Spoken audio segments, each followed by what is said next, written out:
Here we go. What you like to do? Oh, I don't know. Play chess. Screw. Well, let's play chess. Richardson gonna take off and run. He's in there! Touchdown! I-N-D-Y! Outside give to Taylor. Stretching it out. He's at the 5, and he walks in untouched. Jonathan Taylor. Turner wants to do more damage, and he does. Here's Halliburton into the front court. Mishandled it, but gets a shot. Hits it! Hits it! John, I have never been better to be on the air with you here in Indianapolis, a place where so many of my dreams have come true. The Ride with JMV on 93.5 and 107.5. The Fan. Hey, good afternoon to everybody. This is going to be a fantastic day. I love the way this is shaping up because we surround ourselves now with greatness right here. Dev's the engineer. This is like a day where Carl can't even mess it up, which is awesome. Carl is here with us. We got Kendall. We got Chris Hammer. The lovely Sarah is here, which means Romy is here. The twin of Romy, Mike, is here. The lovely Michelle is here. Very much less than everybody else. I'm here. I'm JMV. And look who is right next to me. Hello, to my right.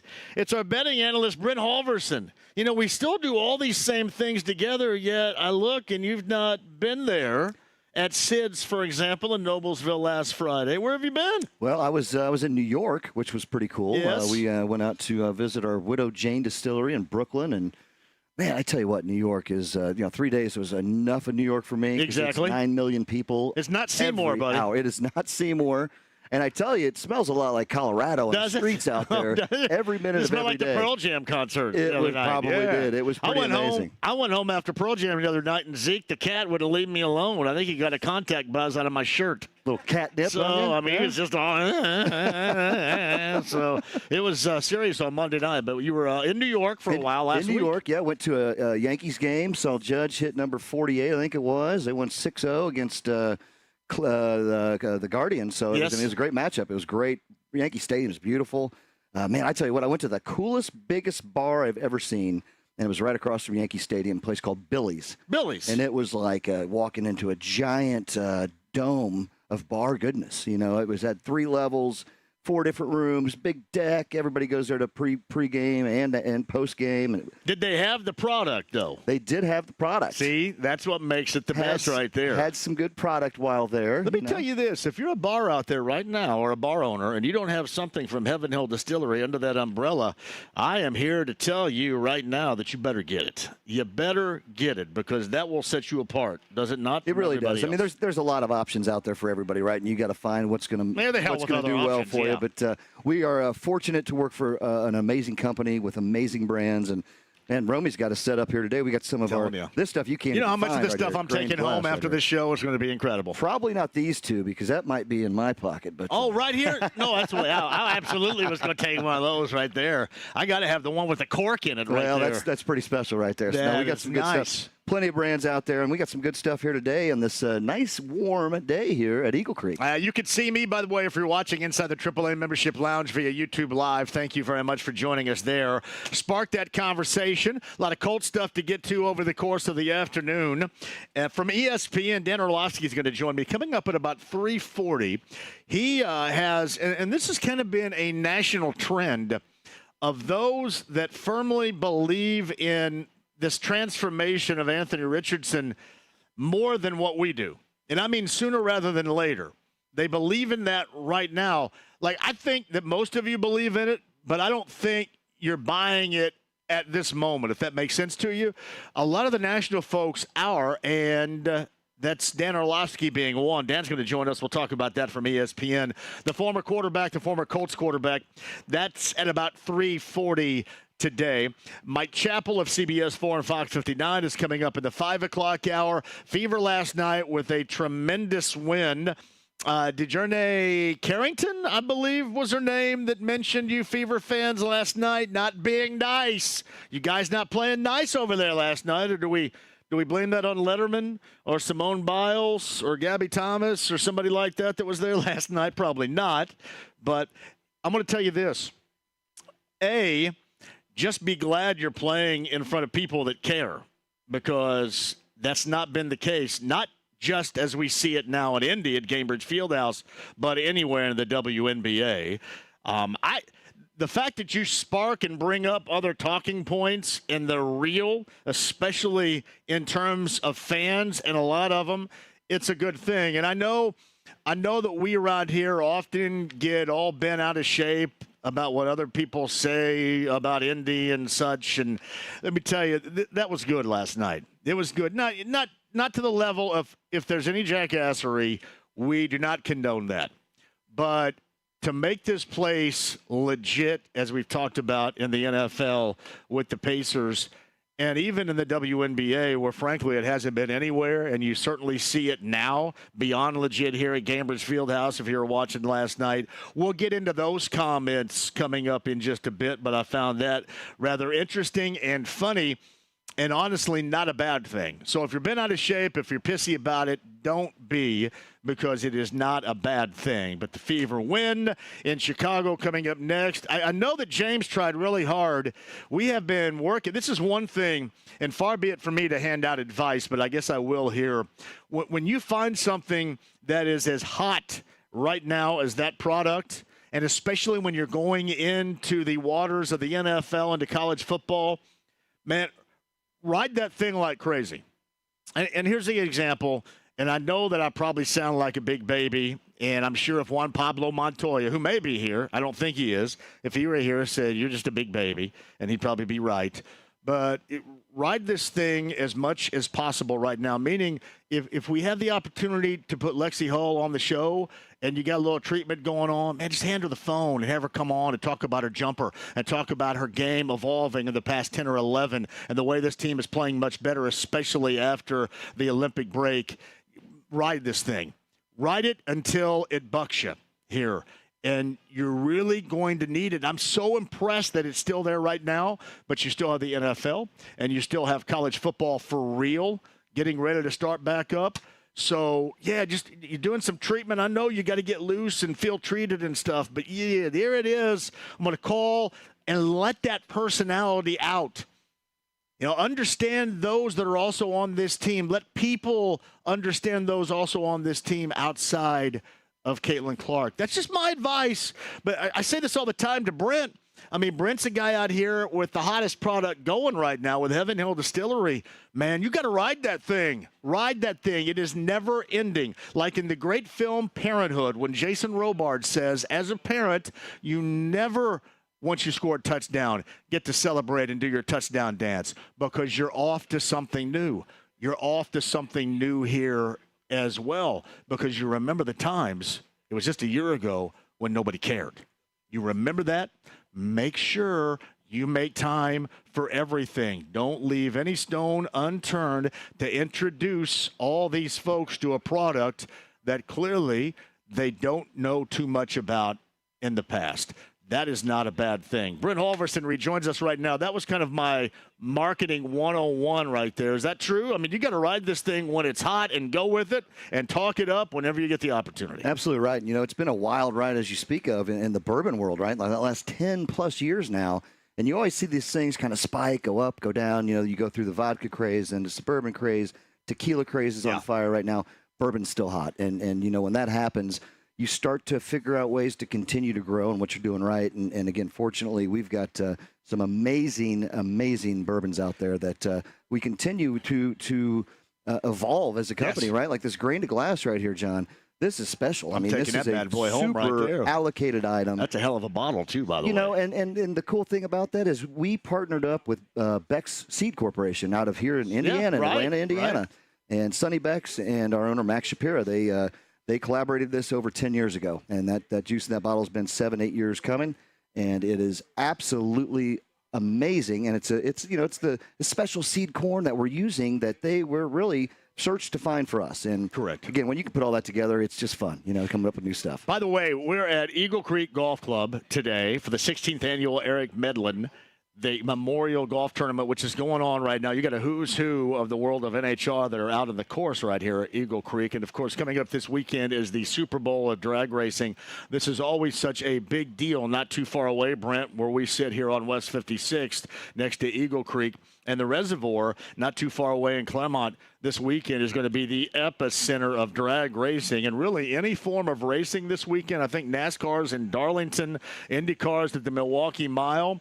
But any other form of racing probably pales in comparison to the NHRA U.S. Nationals coming to Claremont this weekend, because it is a big damn deal. It is a huge deal. Yeah. And, our great friend Kelly Eisenhower, he's playing out there. He plays out there every year. He stays out there for 10 days. I think this is his 30th year going out there.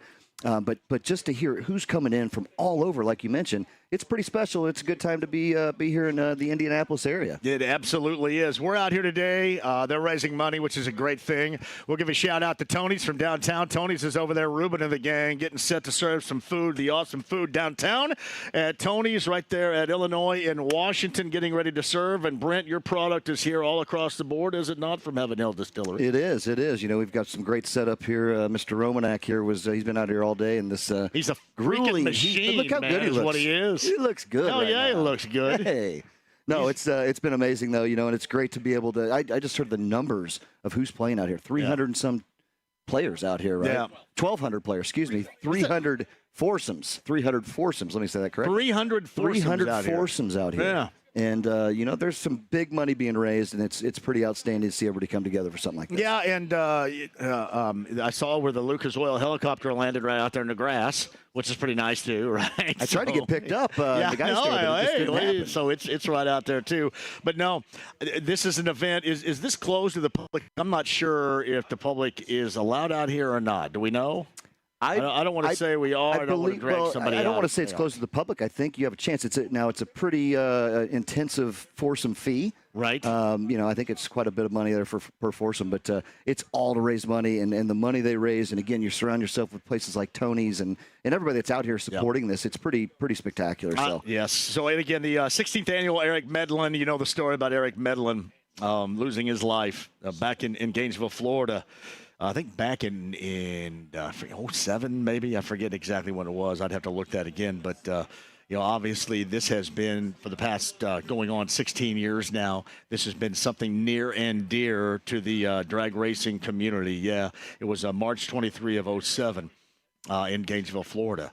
But this has been near and dear to everybody. And one of the new members of the NHRA community, if you will, and is participating is certainly somebody we know around here. Somebody from Columbus, Indiana, Rushville, Indiana, North Carolina. I think his home base is out now in California. But Tony Stewart. Tony Stewart is in NHRA now as a drag racer, and Tony's out here as well today.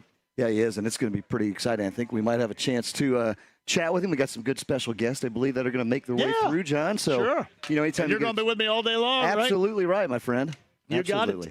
And we're going to talk about tomorrow, because tomorrow and Saturday is a big damn deal too, right? Big weekend coming up, John. We're gonna have a big weekend, my friend. That's going to be. We're going to wait till tomorrow to get the betting analyst and Brent Alverson his bets for the weekend too, because this is officially week number 1 of the college football campaign. It is. We'll definitely talk a little bit about it, but I will, as I always say, this is weeks 1, 2, and 3. You got to kind of tread lightly, right? We got to see how things are going and. And, I've got a couple I've got my eye on, so we'll definitely talk through those a little bit tomorrow. And we'll watch, too, because obviously tomorrow you got a noon start in the Getting My Sycamores Paid Bowl, $500,000 they're getting paid to go play at Ross 8 against Ryan Walters in year number 2 in the Purdue Boilermakers tomorrow at noon. You got IU middle of the afternoon, 3:30, I think, coming up tomorrow, 3 o'clock tomorrow. Something you can hear right here tomorrow with IU football. It's a new era with Kurt Cignetti. Check that. I said tomorrow. Obviously, I mean on Saturday for both of those, too.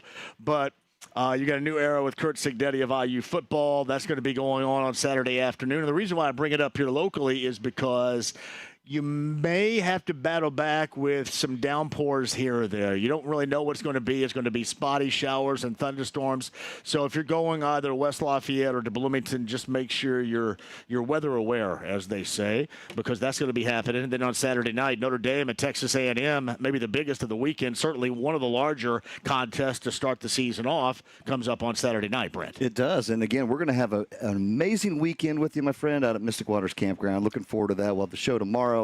Got a band tomorrow night. We'll have all kinds of fun festivities. Saturday, the Adult Olympics out there. We'll talk I to love that a the little Adult bit. Olympics. Get a chance to win some good prizes. Can I do it in my underwear? You can. We'll give everybody some blindfolds and we'll let it run at it. But, I am no longer wearing shirts. I just said, I barely have one on right now. I got the Andy Gibb, my collar open all the way to my chest right here. You're looking good, man. Right, so get that shirt off. Sun's out, guns out. Let's go. Premier weight loss, and a shout out to Thomas through 2 months right here. Thomas, we need to talk, man. I need to. Thomas Hilbert is the one that said, hey, you want to try this and we'll get it done. And then I said, I want to lose 40. I want to get to my high school playing weight by Halloween. And he goes, well, that's a lot, but I'm on track right now to do it. Now I have completely modified my diet, so I have done it differently. When you do this, I don't think a lot of people with these injections like I'm doing completely modify their diet. I certainly have, but it has worked. And this is the one thing that stands out to me is hooping. It feels like I have turned back the clock 15, 20 years and being able to run the floor and move around. Sleeping at night is much better, and my blood pressure is normal, whereas I was about ready to pop, if you remember, back in February. So it is a good thing, and shout out to Thomas and Premier Weight Loss for that. That's awesome. Hats off to you, man. Look good. We are hanging with it right now, buddy. Love it. My betting analyst, Britt Holverson, right there. I'm JMV. We're at the 16th Annual Eric Medlin Memorial Golf Tournament.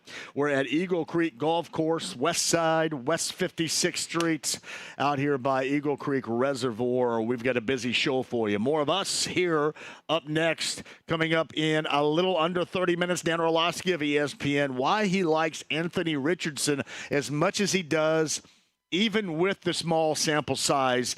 That coming up before 4 o'clock. Mike Chappell in the 5 o'clock hour. Skinnerd and ZZ Top tickets we shall give away as well. And the return of Brent Holverson, a betting analyst on the other side. And whoever stops by here from NHRA fame can join us as well. 239-1070. Email address is jmv at 1075thefan.com. AAA Membership Lounge via YouTube Live. Again, Labor Day weekend. Make sure AAA has your back. Make sure of that. Sign up to become a member, a AAA member. Do that today. The AAA Membership Lounge via YouTube Live, the stream, the app, HD Radio, 93.5 and 107.5 The Fan.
with JMV. We have the holy hand grenade. Yes, of course. The holy hand grenade of Antioch. Right. 1, 2, 5. Freezer. 3. 93.5 and 107.5. The Fan. I'm John at Eagle Creek Golf Course today. Thank you for joining us. Devin and Carl, the on-site engineers, Kendall and C. Hammer in the house. I even brought Blake for this. Look at everybody sprint over there for Tony's. Good idea. Brent Halverson, our betting analyst, with us. I know that Morgan and Katie Lucas will join us. The CEO and the president of Lucas Oil Racing will join us coming up in a couple of minutes. I mentioned our betting analyst, Brent Halverson, is back right here. And it is good to have you back. It's good to be back, And John. what is on the fringe now of what is going to be a spectacular weekend for us locally, but for those football fans, because that's now official. It's back. It is back, and we had a little teaser last week with a couple games, and Florida State got upset by Georgia Tech, I believe it was, and so football's back, and hey, looking forward to. We've got a big weekend, kickoff weekend here. We got all kinds of stuff going on, so looking forward to that. And hey, there's right around the corner, John. Next Thursday, a week from today, we will be kicking off the NFL season. We'll be kicking off the Larceny Lock Lunasville Shot program. We'll be out every Thursday at a wonderful watering hole sports bar near you. That is, once again, starting next week. Next week. We know that, too. We know the Backyard Bourbon broadcast. The next one in September is at the Bulldog. Sid's, which you were out of town in New York, in Noblesville, was awesome. I heard great things about what happened at Sid's. I heard they broke, all-time records. It was with people we have there. such a Romy was great telling me about group. it. Unbelievable. A great group that shows up with us. But, yeah, they broke, I think, the afternoon sales record. That's awesome. At Sid's, which goes back a little ways. Sure. Got to love to hear that. And, again, a great place. I'm really bummed I missed that. But, hey, with you and Romy back there, things were completely under control. So I love to hear it and love hearing those success stories. It was. Mike Pope brings up something. I was talking about the Fever last night with their win over the Connecticut Sun, which was necessary. It was a really good game to watch, fun to watch. And, somebody just walked out here and said, man, I was at the game last night. It was fun. But, it got a little tight there at the end. I must say, the Fever will blow a game for you at the end. I mean, they will. I mean, they'll blow a game for you because defense is not their forte. But he was certainly right about this, is they are fun as hell to watch. And it all does start with Caitlin Clark. Don't get me wrong. I mean, it starts right there. And as Mike Poe had told me, she leads the league in assists and unassisted field goals. She is where it all starts for them, without question. And you knew that was going to be the case anyway, but you certainly see it right now. And when you talk about, things that are being said or how the women don't like her or whatever, it's special in what she does because all she cares about is the basketball. She just cares about the hoop portion of it. She lets everybody else figure out all this other junk. And then people are going to say, hey, look at her screaming for a foul. She wants a foul. Blah. Well, everybody does that. You do that in pickup games if you play right now. Anybody does that, looking for foul calls at whatever level. But they are fun as hell to watch. And I've mentioned this going back a couple of months. Actually, I take that back. It was during the Olympic break. But one of the things that stand out to me is how she is turnkey in making this an exciting brand of offensive basketball. And this is where you can really notice somebody is different than others, and not just because of step-back threes I'm talking about pace of game. And as I've mentioned before, most of you that are Pacer fans should realize that because that's the world in which you live and watch right now. But she is so great at either getting the ball out in transition off a defensive glass or a miss and getting that out in transition and finding people. I mean, her up-the-court vision is beyond belief. But here's where she stands out. She does that after a make. And I'm saying after a make, ball's taken out, she gets it up the floor. If you watch, oftentimes she beats the defensive players up the floor that had just scored. And they're backpedaling, maybe jogging back, maybe not sprinting back. She takes advantage of them not being ready because they don't expect her to sprint the ball up the floor. And to me, that's where it all starts. And you can talk about shot-making ability and the ability of getting shots for her teammates. Believe me, that is all important. But her push of the pace regardless. I'm not just talking about off the defensive glass, but just the push of pace off a make. Watch that sometime and tell me that may not be the best thing that she does. And that's what makes this brand of basketball, even beyond the success you see him having right now, this brand of basketball, Brent Halverson, so fun to watch. It is, and you mentioned it, John. I mean, her all around, she's a baller, right? It is not just one aspect. It's not just shooting. It's not just the assist. It's the hustle, right? Yeah. And it's everything. You look back, and I remember reading a lot about her coming up, and as the buzz really began to grow for her, she was up 5 a.m. just down shooting 2 hours of hoops every day. Like what she put in to get to this point is a pretty good lead for those out there looking to do the same. You get out there and put some hard work in, good things happen. And what she has done, you mentioned it, John, not just for here in Indiana for the Fever, for all of WNBA, for the history of the WNBA, what she's brought, the buzz that's going on with it. It's pretty cool, and we're lucky to have her here. Yeah, and certainly more aspects of her game would qualify in how I describe her pushing of the pace. But that is just what stands out to me more than anything else. That makes it so impressive because you can see at times the defensive players are surprised. And when you're playing against, bigger women that maybe don't run the floor, and especially after a couple of trips don't run the floor as well as a lot of the others, you can really, with that style of pace, take advantage of it. Well, and more often than not, she takes advantage of it. That also wears you out even more defensively. And you can see the Fever when when Lexi Hull gets a wide open look, she knocks it down. And there's a huge difference in those that are able to catch a breath and rest when you're just kind of lollygagging it or half-assing it up the floor. But when she pushes that pace, you got to be ready to go right now.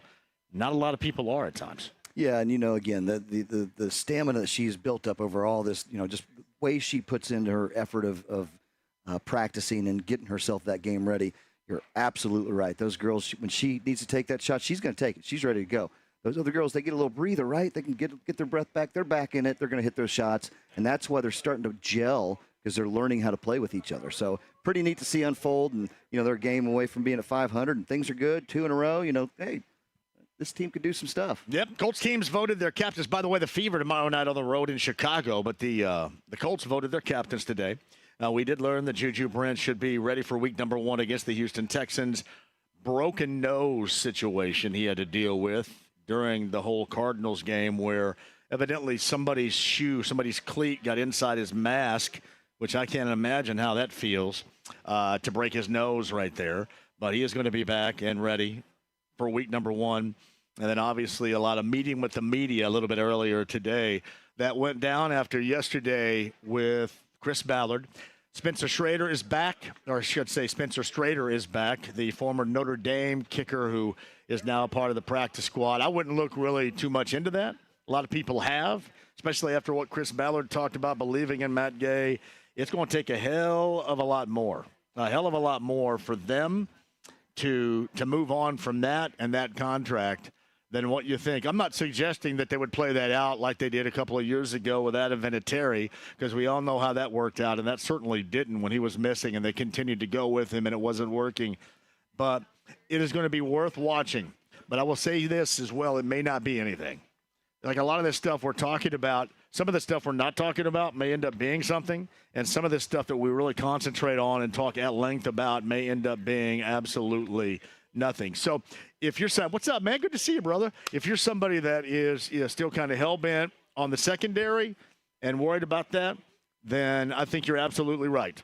You should be, because until they prove it to you, it's kind of like Chris Ballard and this team in general. Until they prove it to you, you're going to be skeptical about it. And with that secondary, you're still going to be skeptical about it. Samuel Womack yesterday was picked up off of waivers. He was, according to Field Yates, one of the more popular waiver claims of those teams that looked for his services yesterday. I don't know what that means. Obviously teams were looking for what he does, and the Colts got him off the waiver wire. And as I mentioned yesterday during the show, Darrell Baker Jr. was waived by the Colts yesterday afternoon. So we got that and more. And again, we are at the Eric Medlin 16th Annual Memorial Golf Tournament, Eagle Creek Golf Course on West 56 today. Brent Halverson, our betting analyst, is back after a lengthy absence from this show. We are glad he is back. And we got a lot for you today, as I mentioned. A lot of the guests from the world of NHRA will join us coming up in just a bit. I think we're going to have both Morgan and Katie Lucas going to be on here a little bit later on. We'll see who else decides to slide by. Dan Orlovsky in less than 10 minutes from ESPN and why he likes Anthony Richardson as much as he does. And I've explained it to you, and I think we're all on the same page with our collective skepticism around here. It just makes sense because we've seen it more. You're more invested in it. But Dan is somebody that watches a lot of film, and we're going to see why he likes a much quicker evolution to the good than what a lot of people believe it could be around here. Dan's going to join us coming up in the next less than 10 minutes or so. Mike Chappell is going to be here in the 5 o'clock hour. All right, before we hit a break here in a couple minutes, anything pique your interest as far as college football week number 1? I know we're still a week away. We have our first show coming up a week from today, right, as far as our Larceny Bourbon Locks, Luna Azul Tequila shots are concerned, set for week number 1. Anything stand out of interest to you? You know, I mean, I'm looking forward to that. I think that Notre Dame game is going to be good. And there's been some crazy line movement. Opened up at 1.5. I think 1.5, or excuse me, at 3. Now it's 1.5. Then it was back to 3. So there's something going on there. I am absolutely just looking forward to the kickoff weekend, right? Like it's all back. Once college starts, we're following it back up, like you mentioned with the NFL. Officially kicking off next Thursday night and then rolling into the most wonderful Sundays of the year, right? Next Sunday. Got a lot of local love around here, too. We brought up Carson Steele. Carson Steele from Center Grove, who made the 53-man in Kansas City. We brought up from Tri-West and IU, the tight end that was traded from Dallas to Kansas City. And we were talking about Peyton Hendershot a little bit earlier. And Austin Booker of Center Grove. Austin Booker is another guy that has made the team, the 53-man in Chicago. Tyrone Tracy from Decatur Central has made that team with the Giants. So, you know, as we talked about the other day, there's a lot of local high school memorable flavor involved, and that's always a good thing around here. Gotta love it. You gotta love to see these kids coming up and then getting into the ranks and going out and doing it right. I mean, it's pretty special, and, you know, it creates a lot of goodwill, right? Like we like to follow these guys, like to see where they're going. Watching it grow. Great. That's it. Absolutely. It's like right. what you do with Mount Vernon. How's the Mount Vernon volleyball team doing? They're doing great. They're doing great. The Fighting Sierras. Yes. And I hear a lot because Greg Blunk has a daughter. Yep. Our mutual friend has a daughter that plays over there too. Yep. So see shout Greg out every 3-4 times a week now. So I get the lowdown on what's going on in the world of Mount Vernon volleyball, and I'm proud of it. Yeah, they got a big matchup tonight against Pendleton. It's kind of that rival, right? Like the Arabians and the Marauders going out tonight. So that'll be special to see how that comes out. But I'll tell you what, these girls are looking good. They're playing good. They're playing strong. And, you know, there's nothing better I like, you know, as a parent, watching your kid get out there and just give it all she has and do pretty well. Sierra goes out there and battles a little bit, doesn't she? Man. She throws her body all over that court. And, you know, she asks, Dad, look at my leg. What's happening? Like, well, you dove for 19 balls and you got 12 of them. Yeah. Those 7 you shouldn't have dove for. You know, like, why'd you do that? You got to dig them all out of there. She has it, you know, when it comes down to it. So I love watching her play. And these girls are special.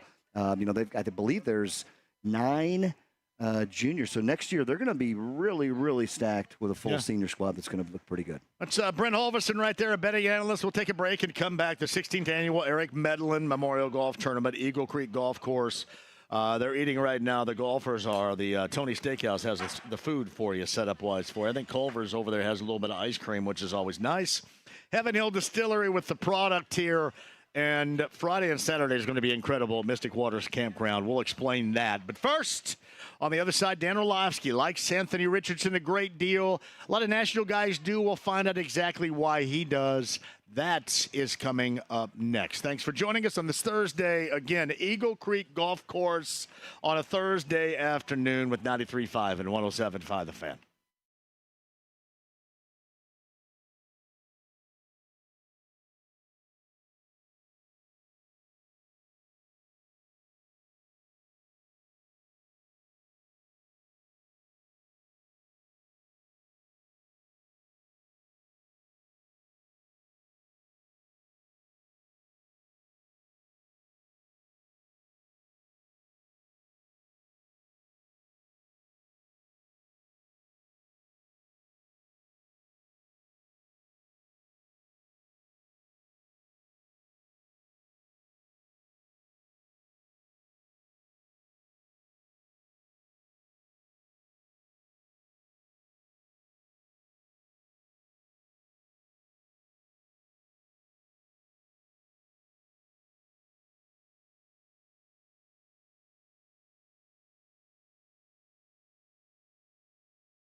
Whoever you are, this channel is reserved for emergency calls only.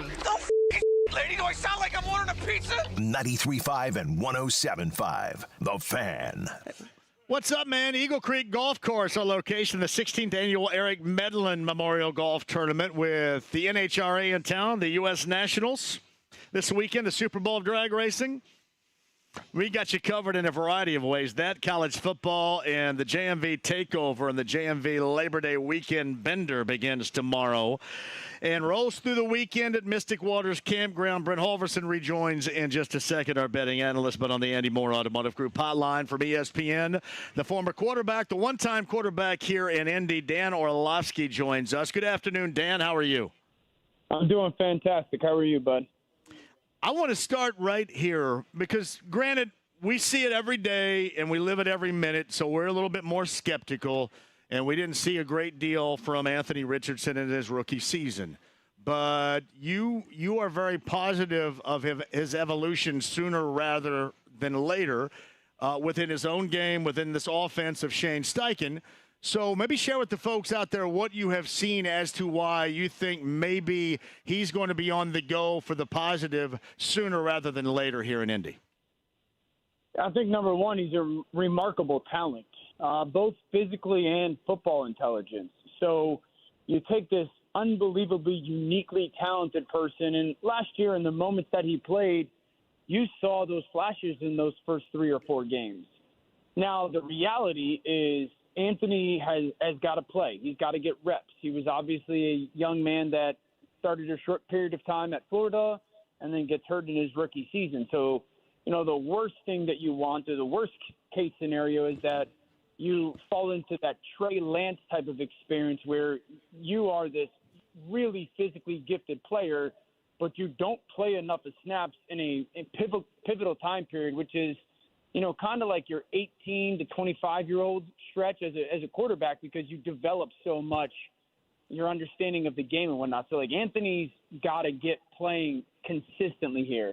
So I think you take the physical talent, marry it with, like, the understanding of the reality, but then you add Shane Steichen, and, you know, the benefit being physically gifted in a quarterback-run offense is this.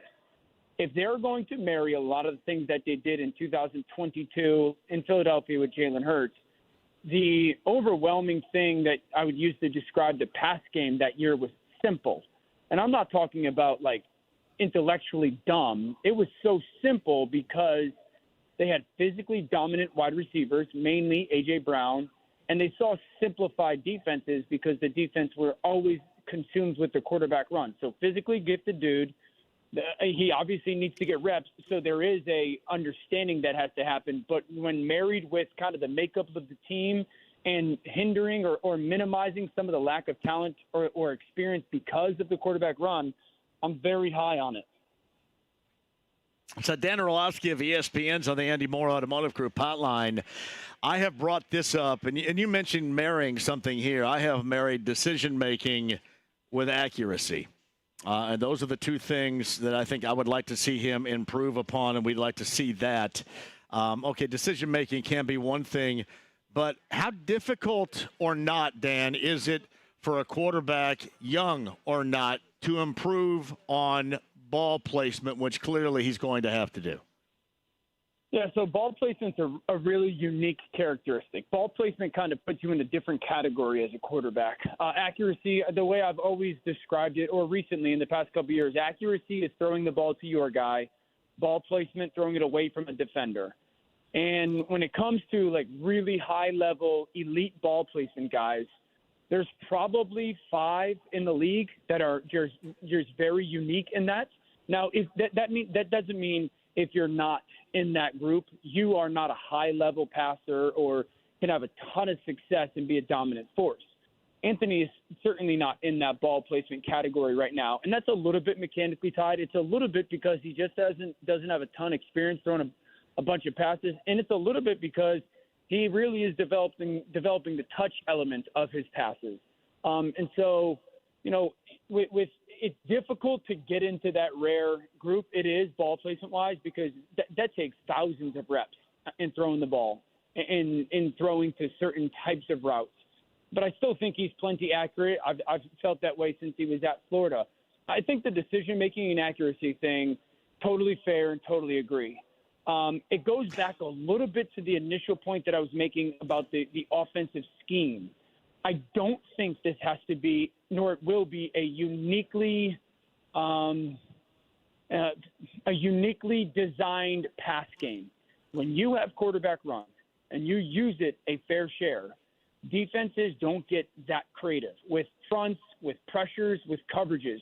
So the less creative defenses are, the less creative you technically have to be, because you're not trying to figure out, okay, they're in this defense, what is the 2 or 3 ways I can actually attack it? So he does have to improve on that, but I do think that both of those things really get better the more reps one person gets. And beyond that, Dan, you are very high on Shane Steichen and his offensive philosophy, his scheme, and his coaching ability. Can he raise the bar on that for his quarterback just by the way that he coaches and his design offensively? Is that something you think that he can help out for Anthony Richardson again and expedite this whole growing process? No doubt. That's one of the things that's the benefit of quarterback run, is it usually expedites stuff when it comes to their development. Shane's got a lot of great elements to him as a coach. I think, number one, he's got this really high-level understanding of how to attack a defense. And it's not just calling the same plays. Is it copy and paste? It's, okay, this defense likes to play in this kind of front. We want to get into these formations so we could take advantage of it. This really likes to get into these type of coverages in these situations. We got to make sure that we get the ball to these type of places. And so he's got a really good understanding of that. I think his change of tempo on offense is really good. He's got the ability to go no huddle super fast. He's got the ability to go no huddle with a little bit quicker. He's got the ability to go with no huddle and stand at the line of scrimmage and the huddle element. So I really do enjoy that, because when you get all those different tempos for a defense, that becomes really challenging. I also think philosophically, he's a very aggressive coach. And I think for a young quarterback, it frees them up to just go play with intent and play with aggression and play with the mindset of attack rather than defensive. Don't turn the ball over. It's okay to punt, and we'll play great defense. And so I think philosophically he kind of frees up the young quarterback as well. He is Dan Orlovsky of ESPN, the former NFL quarterback and analyst. He's on the Andy Moore Automotive Group hotline. So combine the two. We're talking quarterback and head coach. And I just kind of simplify it by telling people this thing is going to go and be quicker than what you think, as much as Jonathan Taylor can add to it. Explain what you expect, dynamically speaking, in how this offense is going to go as Jonathan Taylor can run the football, can exploit situations on the run that will open things up for Richardson, and a bunch of really kind of new and hoping they can produce wide receiving core that Chris Ballard has put together here. Yeah. So let's just look at it from a math perspective, okay, and an angles perspective. And I'm living in the hypothetical world, but where for the most part everyone is relatively healthy. When you have this type of offense, that one, obviously the dynamic element at quarterback, okay? So defenses are always going to play a step slower at the defensive line and linebacker level, or the second layer level, because they're just hesitant. And then with the ball handling and in the gun, and you got these eyes on defenders' eyes, so then are they paying attention just for a fraction of a second to Anthony because, one, their eyes maybe in a third quarter are less disciplined, or that's their responsibility? Then Jonathan is running off of half of a body less. If you're a fill defender, meaning that you're responsible for a certain area as a linebacker, are you a half a second late? That means there's a half a body less there for Jonathan. That's a big deal. Second part is this.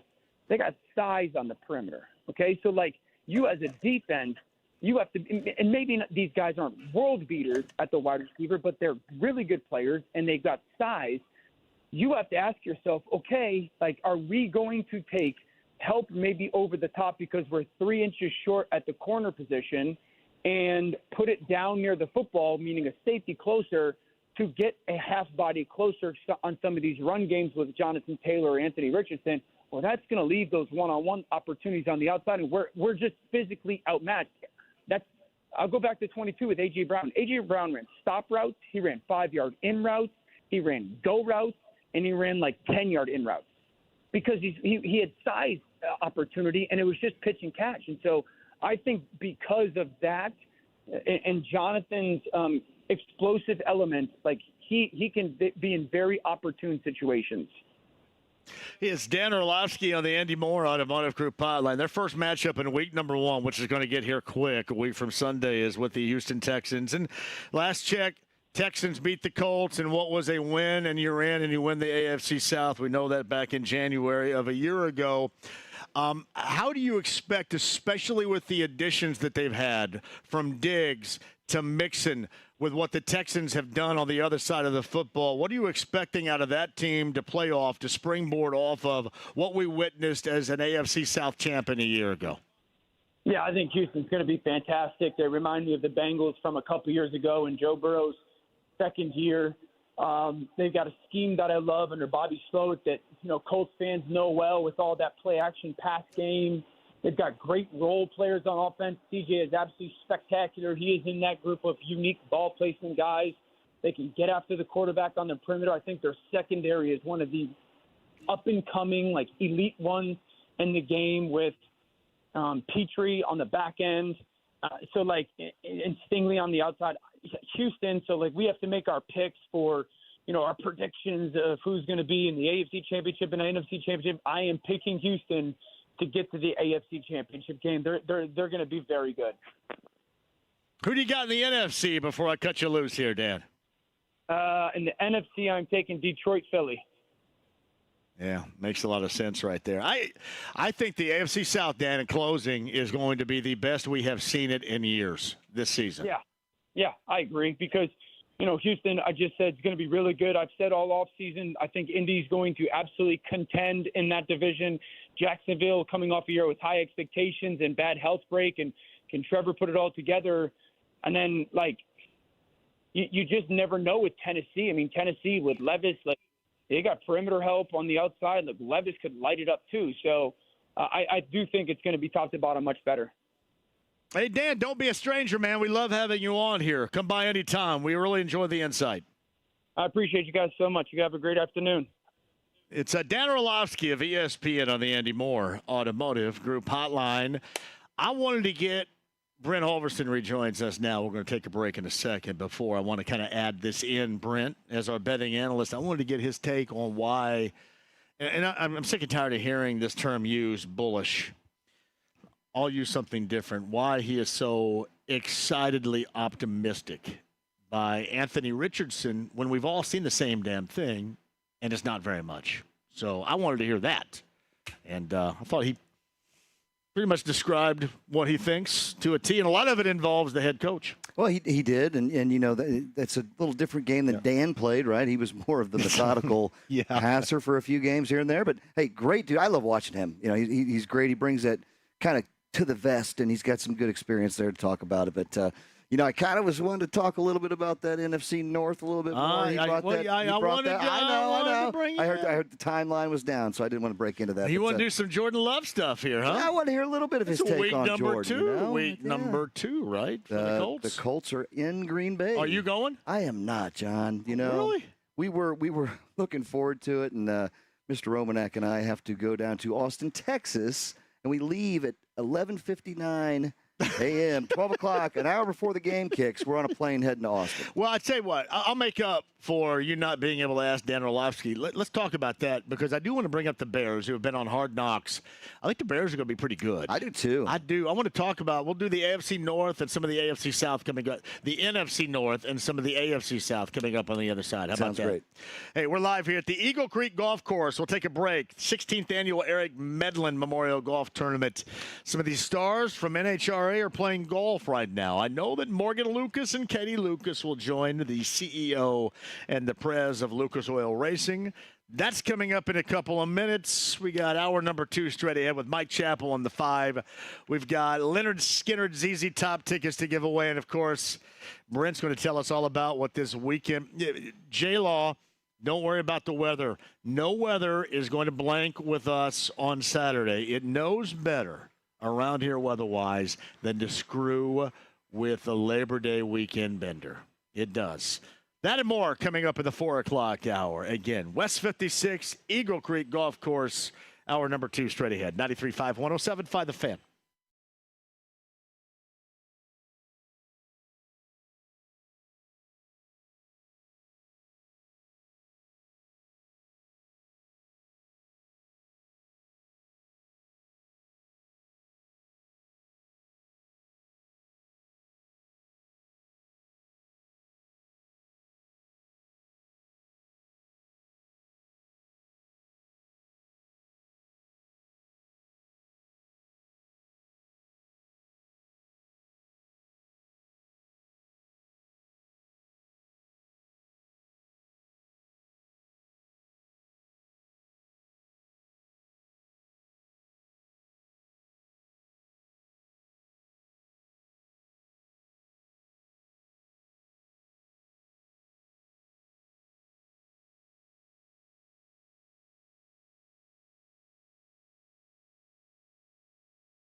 A ride with JMV. Hans, Bobby, I'm your white knight. 93.5 and 107.5 The Fan. Eagle Creek Golf Course is our location. West 56th Street. Bringing us back in with Genesis from the Invisible Touch album right there of 1986. Hey, James, you want to know something? What's up? I'm at Eagle Creek Golf Course right now, and I'm going to get stung by a hornet, and it's going to be Carl Showbiz's fault right here. Showbiz, if I get stung by this hornet, I'm going to be so pissed. Thing is buzzing the tower like it's stinking Top Gun on me right now, too. We're watching it. Yeah, we're out here, too, for a really good reason. The 16th Annual Eric Medlin Memorial Golf Tournament, which is going on. This is basically the starter of what is going to be the Super Bowl of drag racing, the NHRA U.S. Nationals. In Claremont coming up this weekend. And Brent Halverson, our betting analyst, rejoins us. And I'm going to say this when Morgan and Katie come by, and if anybody else comes by, Brent, I always love to see it. You can see this right now with everybody that's passed through so far. We got Tony's Steakhouse downtown is serving some great food. That is an awesome place, by the way. Tony's Steaks and Seafood. I'll take them both right now. With all the other sponsors, including Heaven Hill Distillery and Brent and Romy and what they're doing. I think Culver's is out here with a little bit of ice cream as well. But I love the way that you see now the drag racing or NHRA community come together for something like this. It really seems like that racing, no matter what form, they do this better than anybody else. Just come together for a great cause as a community. It really is. It's such a great thing. And again, there's not a better feeling, right? And out of this, you're getting out. You get the camaraderie of playing with your friends and getting out here and supporting a great cause, raising some big money. Like I was kind of enamored on the amount of money that's raised each year out here. And when you get places like Tony's and Michael Morgan down there running the show, great people. Get together, they come together, and they love to support things. We love that, John. You love that, I know that. And love it. That's what it's all about, right? I mean, hey, let's do what we can to support. So yeah, I think the Colts will be a part of this because Forrest, I think, dropped his helicopter out there in the yard a little bit earlier. Republic Airways, Culver's, as I mentioned as well. Culver's always a great sponsor of this, and then Tony's from downtown. Absolute great time, but you can always tell, man, it just always seems like, whether it's NASCAR or IndyCar, or in this case, the NHRA, these racing communities really do come together great. Racing and basketball, right? That's kind of the roots of Indiana, and don't forget football, of course. But, hey, that's, sports, right? Sports. That's what it's all about. I mean, that's what gives me the fuel every day. Yourself. Oh, I love it. And it's good to be able to kind of give back when we can. I love it. And the Fever winner last night over the Connecticut Sun, that was a big deal, too. It was also a big deal what was said after the game about, I think it was DJ Carrington that had mentioned that the fan base here was not good, and I'm not going to obviously won't quote it. I don't think it's a big deal. I think people around here make it out to be a big deal. I don't think that's a big deal. I will say this though to anybody: what WNBA fan base? Like since when embrace that? And as I always will say, it's just like I said a little bit earlier about the Fever and the WNBA. Ride this thing when it's hot right now, because you don't know if it's always going to maintain that way. I mean, this is all very new. It's incredible, it is.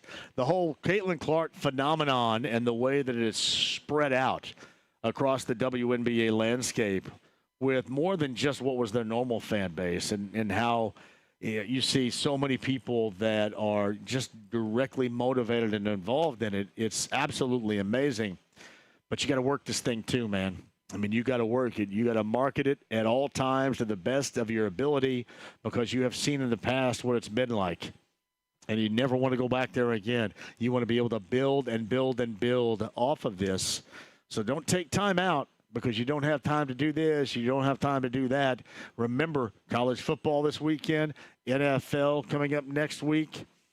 Don't want to be out of sight, out of mind. And it will be, Brent, an amazing feat if the WNBA and Caitlin Clark is capable of maintaining this level of interest. It's one thing to do it in the summertime against, for example, MLB. And I know that they also did it in the spring whenever they first started, because obviously those were the first games of Caitlin Clark. But it will be incredibly amazing if they're able to do that up against football, the NFL and college. The thing that I think Caitlin Clark brings to it all is, if you think back to, Michael Jordan, right? Michael Jordan was this machine that came out there and just really kind of energized NBA. And that was a bigger thing by all means. But Caitlin Clark has got that young listener, viewer out there excited. So that's seeding right now, and you're going to continue that for a few years. You know what I hated to hear when you just said that? What did I hate? What'd you hate? The the remarks from from a Fever fan or something that. Yeah, it was a player. It was a Connecticut Sun player. I think her name's Dejanay Carrington, right, Kendall? That's who it was that said that last night. Carrington, I believe. That's I hate to hear that because hey, who's your hospitality, right? Like we gotta embrace this. Show what we're all about, So I hate to hear. See, bad eggs out there. I don't mind it as much. Yeah, I kind of go, oh, good. But people do get worked up. Yeah, around here. I get it. Hey, I'm all about that. And I would counter with her. I would say, weird. This is a fan base now. Wow. I mean, embrace that. Roll with it. And, part of that, I think, is getting a good back and forth. If you remember during the course of the game last night, she had a shush move after a make and then gave up a hoop on the interior to Caitlin Clark right after that. So, man, you got to build. It's okay to have heels. It's okay to have the good and the bad. And you can tell that Caitlin Clark, the phenomenon, and Caitlin Clark, the actual basketball player, it is at the epicenter of everything that people care about right now. That's good for the game. But you got to grow. You got to grow certain aspects, outside of Caitlin Clark, too. I just mentioned this, and again, this was just me. Oh, thank you very much. This was just me, Kendall, a little bit earlier and I said we reached out, or at least James did, and I'm not mad about anything. I completely understand it, for Lexi Hall. Lexi Hall in the last 11 games has been really good. They've been really good as well for the most part. And we reached out to see if she wanted to come on because I want to introduce some of these other players to everybody that you don't know a great deal about. And, they didn't have time. They're going to Chicago. They had to have treatment. And my first thought was, all right, I understand you got to have treatment. You're going through film. You can't do it in film. But during treatment, here's my cell phone. Hand it. Spend 10 minutes with us to explain the story, and don't let it get caught on the back burner. Keep it going, and then introduce her and her game to everybody else. And obviously, there's a little bit of selfishness behind that with me because I do want to have her on the show, and we'll have to wait until next week or something like that. And I do understand it, but I always say strike while the iron is hot. Mm-hmm. And for you with Heaven Hill Distillery, knowing how you market and the success you've had in the past 5+ years, certainly, which we have seen, man, you can't fall asleep on this stuff even for a minute. Very well said. Strike while the iron is hot, right? Yeah. And you got some good things going. You got to push that gas pedal down and accelerate it, keep the buzz there, and open some eyes to different things. So I absolutely agree with you. We also mentioned, too, Dan Orlovsky a little bit earlier, talked about the Colts, expectations within the South, and offensively speaking. We talked to Dan about why he likes Anthony Richardson as much as he does. And a lot of that, thank you, buddy, plays off of how much he likes Shane Steichen and expects out of this Colts offense. And with that, how much you expect out of Jonathan Taylor. So we'll get back to the AFC South in a minute. You wanted to bring up the NFC North. And I think it's interesting because the NFC North right now is being highlighted with the Bears on HBO's Hard Knocks. They've got some talented dudes on that squad. They really do. I mean, offensively, especially with what they have done. Caleb Williams, obviously. Odunze is a rookie out of Washington. He's going to be a stud for many years. DJ Moore is there, and they've got guys on both sides. Keenan Allen, I mean, he's I mean, you got the old guard with Keenan Allen there. That team I could buy into right now if the quarterback is anywhere near what people expect to be. I think Mr. Romanek's getting a little sports arousal over there as you're talking about his Bears. Is he just jousting? Saw him walk out with a big look out! Smile. Put your helmet he's got on, a little Sarah. Dance move going on. Look at Romy's jousting over there.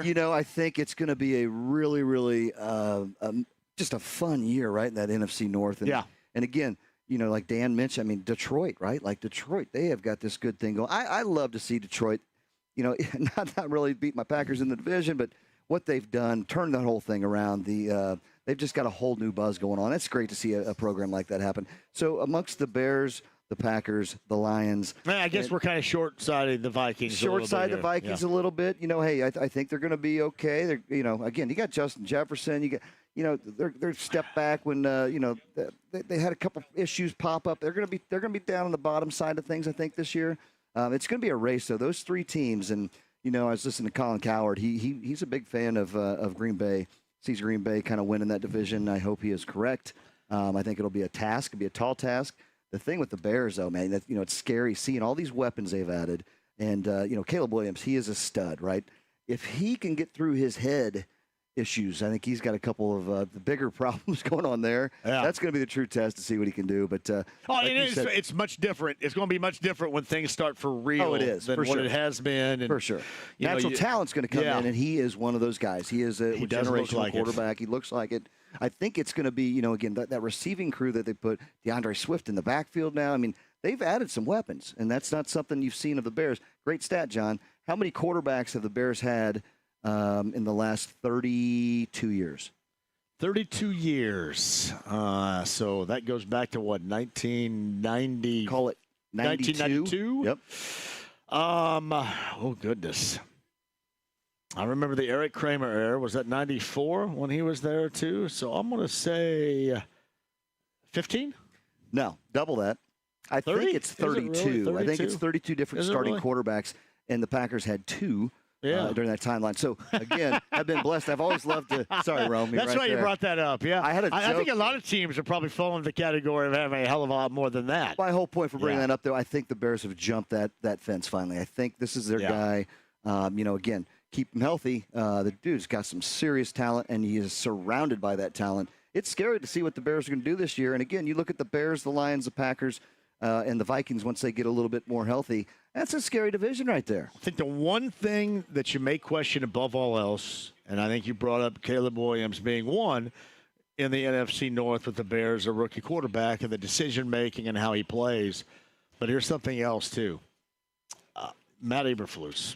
Matt Eberflus is the guy that when it is all said and done with this, if this season of excitement doesn't go the way the Bears fans want it to, that is where. And I know that this is not anything new. There's no breaking news here because the coach oftentimes is always on the hook. I'll give you a great example.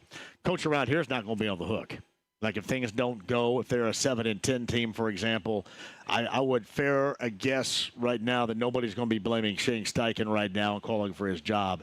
If the Bears underachieve, everybody will be calling for Matt Eberflus's job. Yeah, I think you're right. I mean, again, that's just kind of a product of the past, right? I mean, it's just kind of been a thing. But, hey, I will say I've not been more impressed with the Bears, and I hate saying those words, in the last 30 years, right? But what they've done and put together, I think they're on the right track.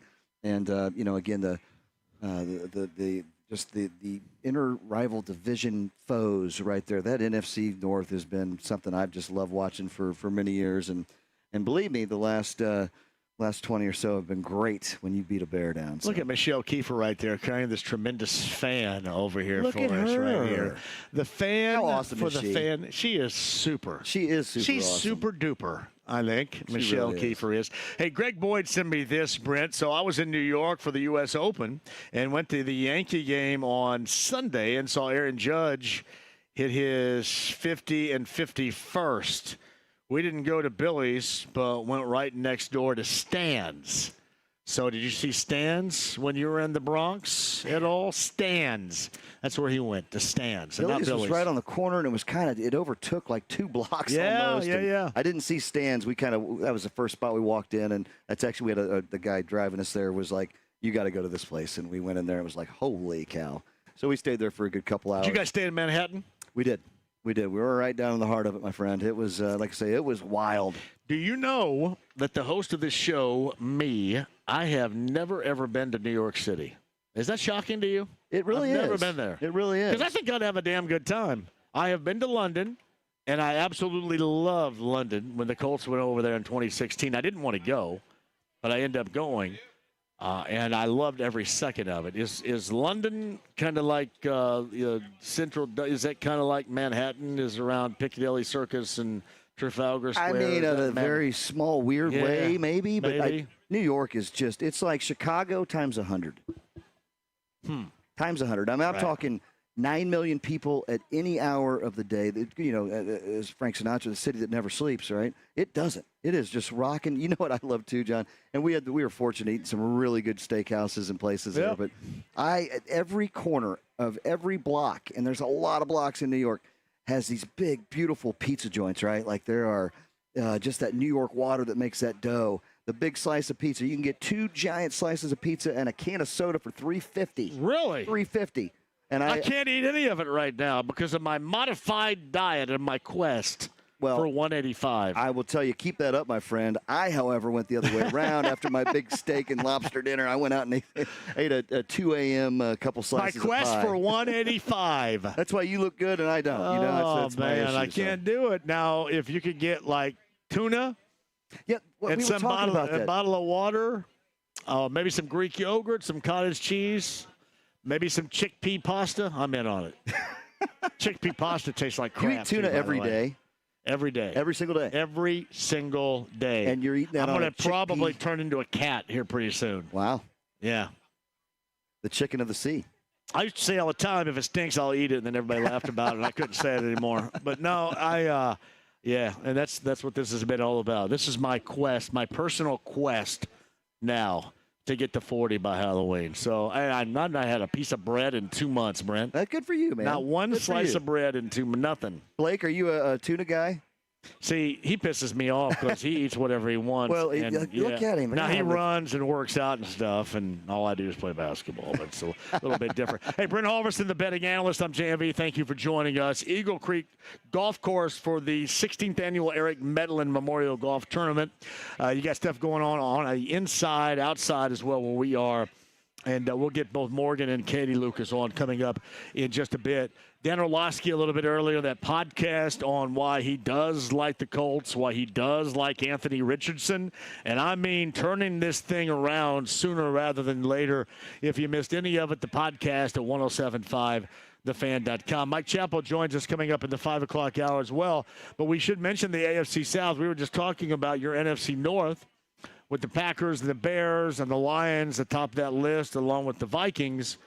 But I had asked Dan Orlovsky if he liked what he saw from the Texans and growing, because there is a bit of a sentiment out there that the Texans would regress with how they played from a year ago. I am not a believer in that, because I think you have the quarterback that I believe in. I think you added around him with Joe Mixon, with Stephon Diggs, and what you already have out there. Tank Dell is coming back from an injury a year ago. I mean, Nico Collins is still running it up on the Colts today. You know, you get Schultz at tight end. You go out and get Hunter defensively. I thought that and this is what I admire the most, they tried to fill all the gaps to help out their quarterback just beyond the offense. I mean, you can see them going also defensively. I don't think they're going to have a fallback. I kind of believe in what Orlovsky had to say about things and their team growing. And obviously, Brent, that is the first matchup for the Colts out of the gate in week number 1. It's going to be a great week 1 matchup, too. And, you know, I'm with you. I think that Texan squad, they're primed to take it to the next level. I mean, look what C.J. Stroud did. Look at their additions. Like you mentioned, Nico Collins, Tank Dell, Stephon Diggs, Joe Mixon in the backfield. I mean, they got all these pieces coming in together. They're going to be, you know, C.J. Stroud, he gives me a little bit of that Patrick Mahomes feel. You know, he has it, right? Like he just all placement specialist, Brent, is what he said during the combine years ago, a couple of years back. And that's what he turned out being. It turned out being, right? And that's what people around here want Richardson to improve upon. That's at the top of the list. And we talked about that with Orlovsky. His ball placement. If he's able to do that and can do that consistently, then the sky's the limit. Unfortunately, Brent, a lot of guys like that struggle with it, especially if you have that dynamic, that caliber of an athleticism and a talent. Sometimes if there's one thing that you do struggle with, it is the accuracy, and that's what we'll be watching. Yeah, we will. You know, that's good. A big game to start off. Fortunate enough, it is at home, right, for the Colts. That's always a benefit. Hopefully they can kind of pull that first W out of that. But, you know, it's hard to see what Jacksonville's going to do. I don't really know about Jacksonville. They were a gagger a year ago, but I'm not a super big fan. I don't know. And then Tennessee. I think Will Levis is going to be the guy. He might need another year or two, but I think they're going to have some stuff there. I mean, Derrick Henry be gone. I'll tell you who scares me in the AFC. Baltimore Ravens, man. I should. I think Baltimore. I think it's Baltimore's year. I think they get in the postseason, they'll trip and fall down. There's no doubt about it. But during the regular season, they'll show you some skill. They got some hammer power, man. And and again, Lamar. Anyway, I think it's going to be a fun year. There's a lot of changes, John. Like when we're going to look at some teams here, it's like, shoot, I forgot he went there. He went here. He's over here. These teams it's kind of like they shuffled them up, and here's some new players for you. But it's going to be an interesting. I can't wait. I mean, I am like a kid at Christmas. We're 1 week away from it all coming together, and man, looking forward to it, my friend. All right, I don't know. 239-1070, James. Is Kenny on hold here? I just kind of saw the message you had for me. Kenny joins us as we're live from Eagle Creek Golf Course. Hello, Kenny. Good afternoon to you. John, it's an honor to be on with you, brother. I heard you talking Kenny. about your diet. Just wanted to chirp in a little bit. I'm proud of you, bro. I never thought I'd do this. I thought I was just fine, but it turned out I was a big fat ass. So here I am. Hey, I'm a big fat ass too, bro. But that's awesome you've been able to hold it together, man. I'm proud of you. I'm trying. Fired up about the Colts, and I'm ready for season to start and everything to get going, and it's all going to depend on Richardson, man. Oh, there's no doubt. And the top two things that we talked to Orlovsky about was accuracy and decision making, man. And it is so going to be that. You hate to simplify it as much as that, but it is incredibly true. No doubt about that. Kenny, anything else? Nope. You guys have a blessed one, man. You got it, buddy. You too. I'm going to go out. I'm going to go home and have a pack of tuna just for Kenny right there. How many packs of tuna do you have a day? Is it more than one? Is it the I have rip gone open back pack and forth. Yeah, I mean, I can do the can, too. Okay. I can open up a can. I've been going with Bumblebee lately. Oh. Bumblebee over Starkist. Wow. I like when Blake's at home. He goes, dude, come on, man. You got to do that right here. It's smelling up the entire house. Zeke the cat freaks out. No wonder he's my best friend right there. He goes, man, Zeke says that's not too far off of what you feed me. You're giving me that Sheba. Why don't you just trade? Yeah, and wear that shirt from Pearl Jam the other night. What are you at, Dad? No, a little bit fired up. Now, it's funny. So much of this is results driven. And so much of it for me is, like, I'm going to go play a little hoop tonight. And that's what I've really noticed the most, because I'm 54 and I love playing basketball, and I was struggling going back-to-back nights and such because my knee hurts and I'm hurting here. But, man, dropping the 28 to where I am right now has made me feel a lot better, and I'm sprinting. It just kind of makes me wonder what happens if I go a little bit lower, see what happens here. Keep it up, man. Look good. It's an aspiring story, my friend. Premier Weight Loss, and listen, I do, and Thomas and the gang of Premier Weight Loss guys, they're an advertiser now. And if you need any information about it, it works. It absolutely works. And I do a weekly injection every Thursday. I did it earlier this morning. And I kind of freaked out when they first told me that. I go, I got to do what? And it was not an issue whatsoever. Did they tell you to eat tuna and chickpeas and stuff like that? They did not. They said to eat. They said to, well, we would love you to exercise, but they just said eat right. And I'm the one, I kind of modified my whole routine to this. So I'm basically tuna. I do bison. I eat bison a lot, which is really lean.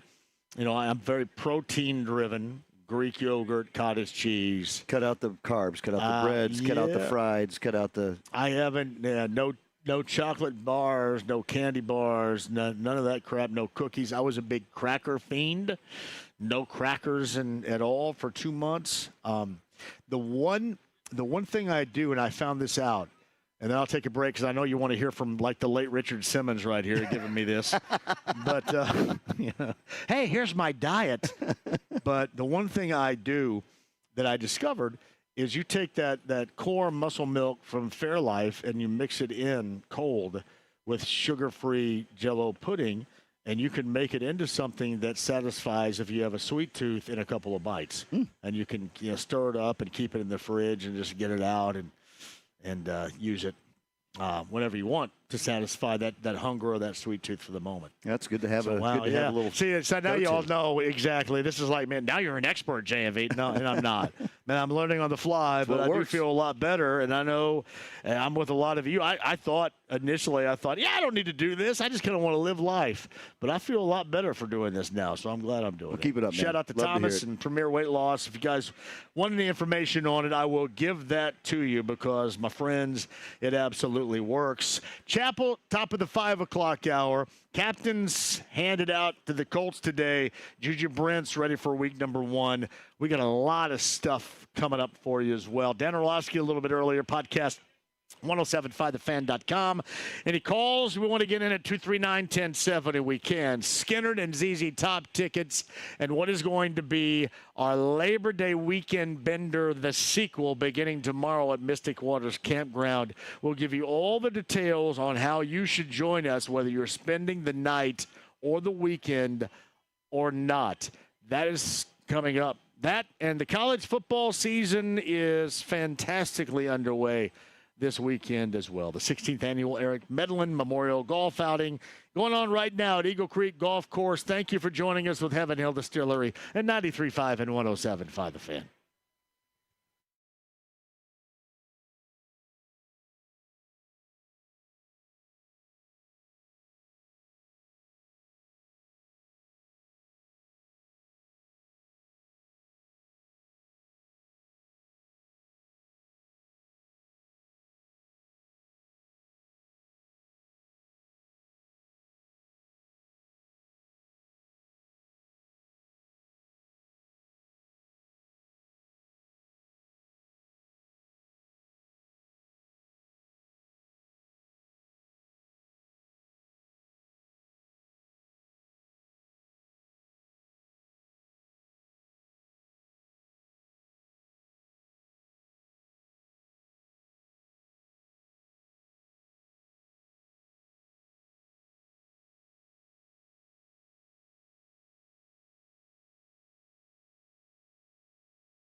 Absolutely requires a really futile and stupid gesture be done on somebody's part.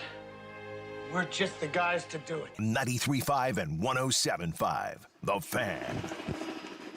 Hey, welcome back. If it sounds like MASH right now, I feel like Hawkeye Pierce and Trapper John, and we're all going to run out there to the helipad to see what's happening in 1972 on an episode of MASH. Those are the only ones I watch. I watch until Lieutenant Colonel Henry Blake is written out and dies.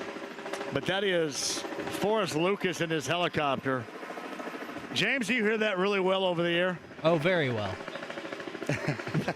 It literally is right next to me right now. Like it's me and Brent Halverson and Eddie White sitting together right here, and the helicopter, the Lucas helicopter, is right next to us. And it's just hovering. It's just kind of hanging out there. I think they're waiting on us. Dropping golf balls. And maybe give us a little air. Feel that coming through? Eddie? Just a little air breeze coming down? Build a tent. He needs to drop some money and have like a money sprint with We will be right dollar back. bills and stuff If they like drop that. golf balls on the tent, we're in trouble. Yeah. That's Brent Halverson, Heaven Hill Distillery, our betting analyst. There's Eddie White, who's the MC. He was this morning. And then later on this evening for this event, the 16th annual Eric Medlin Memorial Golf Tournament is out here at Eagle Creek Golf Course, and also the post-game show host for the Pacers. And so much going on with Pacer Sports and Entertainment. We're glad to have Eddie on the show right now. Eddie, how are you? Doing fantastic. Man, it's no rest for the wicked here. Right? No. Last night seemed like another playoff game. It does. Yeah, summers are electric now. It is incredible. If you compare last year, for example, to this year, and Gainbridge Fieldhouse, or even across the landscape of the WNBA whenever the Fever are in town someplace else, absolutely phenomenal, the effect. Here's a nugget for you. You like nuggets? I love nuggets. Here's a nugget for you. I don't know what the hell the thing ended up, but just an hour or two ago, checking they had the big auction in here to raise money. And there was one item that was Anthony Richardson, quarterback for the Colts. Helmet, jersey, and something else. I don't know. Signed by him. And that was at the last bid I saw was like $525. Did all those things. Then there was a thing where it was a jersey and a ball signed by Tyrese Halliburton. And that was, look at the last bid was like $475. Okay. Then there was a ball and a jersey. Number 22. Signed, very good. How'd you know that? By some kid from Iowa who's 22. And the latest bid was $775. Now, you've covered sports a long time in this town. When did you ever see or think there'd be a day when a jersey of an Indiana Fever player would be getting more than that of a quarterback for the Colts and the top player for the Pacers? She is Elvis. I hope this doesn't make me a crank. I never would have thought. Never, ever in a million years would have thought. And, Eddie, I think a great gauge is going to be once college football officially starts this weekend and the NFL coming up next week, how competitive in the sports public eye nationally she and they still are compared to football. If they're able to do that, and maybe they are, because there's a difference. I think there's some difference in audience, but there's certainly a lot of crossover too. If they're able to do that, it's a phenomenon the way it is now, like to the degree of Taylor Swift. But to see that against football will be incredible. It's going to be interesting to watch to see when they get that competition. But we've never seen anything like this. I mean, we for years we said, the NBA wants Michael to go to the finals, so we don't get any calls. They want the Knicks, so we don't get any calls. They want the Patriots because we don't get any calls. Well, if you're the W, who the hell do you want to get all the calls? If you could set things up the way you wanted, who do you want in the WNBA finals this year? Oh yeah. You know who they want. You're absolutely right. But I mean, we're going to put. But I mean, if they would get there, holy smokes! It was. It's been an amazing ride. Amazing ride. Pretty cool. And you can see it evolve right before your eyes, too. I thought last night, Eddie, was a great example of how this is evolving for the better, for the positive, right before our eyes. And compared to that initial stages, the opening product that, kind of knocked around a little bit, you saw glimpses here or there. But this is more of a consistent higher level product. And, you can see people getting excited about it for real, even more so than there was earlier. Yeah, that initial part of the schedule was just ungodly. I mean, that was no favors done there. I think the WNBA would change that up if they had to do it all over again. I think so, but I think somebody said, "Oh my God, we got her. We want ratings. Let's put them up, every other night." And it's such an unfair thing for any rookie that comes into the WNBA, and especially if you have a team that's successful in college, where you go to the Final Four, you only go to the Final Four. Take a day, you go to the draft, take a day, and all of a sudden you're in training camp. Hey, here's your new teammates. Take a day, and now you're playing you're playing regular season. They don't have a training camp. They don't have an off season to rest. That's why I think that, you talked about this many times, that all-star break that she had was invaluable for her and the team, not just for them to build some camaraderie and get closer again and practice, because you don't get practices. It was just for her to flat out rest. Got to decompress, get away from it. I think we're going to see the same thing in a similar capacity with Tyrese Halliburton. Not getting all the clock, being a part of something to where you got to raise the bar on your game and not getting any time, but also not running that tread, which is already thin, off the tire. I think you're going to see a very much improved Tyrese Halliburton for the Pacers to start the season, too. I agree. Eddie White is with us. Brent Halverson with us. You did this earlier this morning, I think, right? MC'd this. You got later on today? I helped set up. We had Boomer and Freddie in the basements. Is it over in there now or still going? They went out to do the drop, the golf drop. And then I went to work. We had meetings. And then I came back out here to do this thing because I've helped these guys. This is the 16th year I've done this. Yeah. And it's a wonderful cause, of course, with Ascension St. Vincent and Peyton Manning's Children's Hospital. And then, I don't think they're two finer people with great warm hearts than Katie and Morgan. And it was an honor again to do so. I mentioned this a little bit earlier. The racing communities around here, whether we're talking about NHRA or NASCAR or IndyCar, it is always great to see how they come together for events like this. And you can just see, the ton of people that are here, how this is being put on. It's just always extra special, it seems, with those racing communities. Yeah, it really is. I agree with that. And it's they have Lucas has so many ties out there to every walk of life, whether it's sports or non-sports. And it's amazing how no one has any second thought about falling in line and helping them. Yeah. When it comes to this, because the young girl Cameron gave a nice little speech tonight, and when you hear a young child be the beneficiary of why we're all here. My God, I played in like 9 billion golf tournaments in my life, and sometimes you're like, what's this for again? Now we look, and there's a name. It's this young girl, Cameron. That's why we're here. That's why we're raising money to help the Camerons of today and the Camerons of tomorrow. So, it's really cool. It's great. You think about this, too. We're less probably than a month away from the Pacer golf outing, are we not? That is correct. Yeah, that is I would correct. imagine. Give that a little bit of love while we're thinking about it right here. That is correct. Yeah, that'll be coming up soon. And then I think if we can give a tease. You better. God, but see, I guess, do all teases come with guarantees? I think maybe people believe you sell it more if it comes with a guarantee. It's like, remember Tommy Boy, if there's no guarantee on the box kind of thing? Yeah. Okay, so I'd say there's a 88%, 90% chance that this tease comes to truthfulness. Okay. And that tease would be that late next week, one of your guests on your show, he doesn't know it because I haven't talked to anybody else about it. He's looking at me like, what the hell? What the hell are you going with this? I know James is probably doing the same thing back there. Yeah, James is having a stroke right now. Is your guy a guy that you have defended? Yes. Wonderfully over the years. Yes. And rightly so. Yes. Mr. Miles Turner. Miles.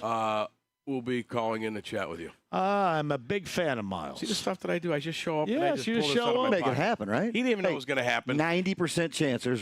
There's a pretty strong opportunity. I'd say it's 95. Oh, look at that. But It's you never growing, say, too. like people, you ever get those meeting requests? I don't know if you at work. You get the thing they send you a meeting request. My God, me at work with at the time. meetings. Whew. You get those, you know what I'm saying? And it says, do you accept? Yeah, you put maybe yeah. or delete. Yeah. Every single time I put maybe. And they're like, what's the matter with you? I said, I could be dead. Yeah. Why am I going to say yes? Gonna be there You going to guarantee I'm going to be here tomorrow? I might not be here tonight. So I put maybe. That's if smart. I'm here, I'll walk into the meeting. If I'm not here, guess what? I didn't make it. I might have just picked up something from you, my friend, because that sounds like a great thing to do, right? Like it's a 50-50. I'm kind of a Yoda. Let me give you one more nugget. Watch out for this one. Preseason football is kind of boring, right? We all admit that. When the regular season hits, it could be the biggest change from preseason to regular season, something that we didn't see, and all of a sudden we're like, where did that come from that we were blown away by fans 6 weeks into the season? The new kickoff. The new kickoff is going to be something that we are going nuts over. It's going to be electrifying. Nobody has shown what the hell they're going to do. You're going to see double reverses, triple reverses, flips, da-da-da-da-da. You're going to see craziness. And they finally took a play that the last year especially was just nothing. Right? Nope, with the least amount of returns in the history of the game. Yeah. And it was just, kick out, bump to 35. Boom, boom, boom, boom, boom, boom, boom. Now there's going to be intrigue. You have to use your head. If ball goes in, I can't take a kneel. I got to do it's going to be. And everybody hid their cards. I got to tip my cap to the National Football League. All 32 special teams coaches hid those cards. They did not show them.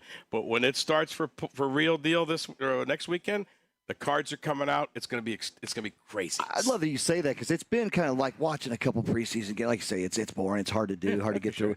Trying to find what's its landing zone. What are they doing? Nobody's doing anything, right? You're spot on, man. I like that. That's going to be crazy. I'd like to hear a little excitement for that. Yeah, I'm trying to think about, compared to that, how many flags are going to be thrown, you think, on that play? Could be.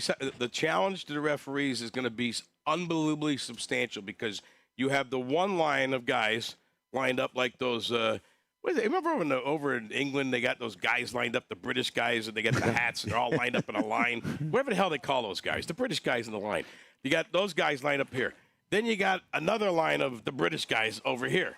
And then you got the guy returning, and then your kicker's in, like, Morgan County. Okay, he's like, hello, can you see me over here? He's over there. Well, what you have the scenario is nobody can move till the guy way over here catches the damn ball. Right. Okay? So what they have eliminated is the old kickoff returns eliminated because too many guys were getting killed. Yep. Because you had all these yardage to run, and you guys come at different angles, and guys are getting hit with knees and whatever. But now we're 10 yards or so, 15, 20 apart. It's straight. And we're going right at each other. So the blocking's going to be more crisp, and it's going to open up more crazy things to do. So the referee has to watch this line, has to watch that line, has to watch that they don't run past it when the guy kicks off, which is going to be really weird because he's kicking off from back there, but I'm trying to watch a line here. So I hear it, they may go, and then make sure those guys don't go quick. And then you got to watch if the guy does do anything goofy near the end zone, because if he does something and he drops a knee or whatever, it's a safety. Yeah.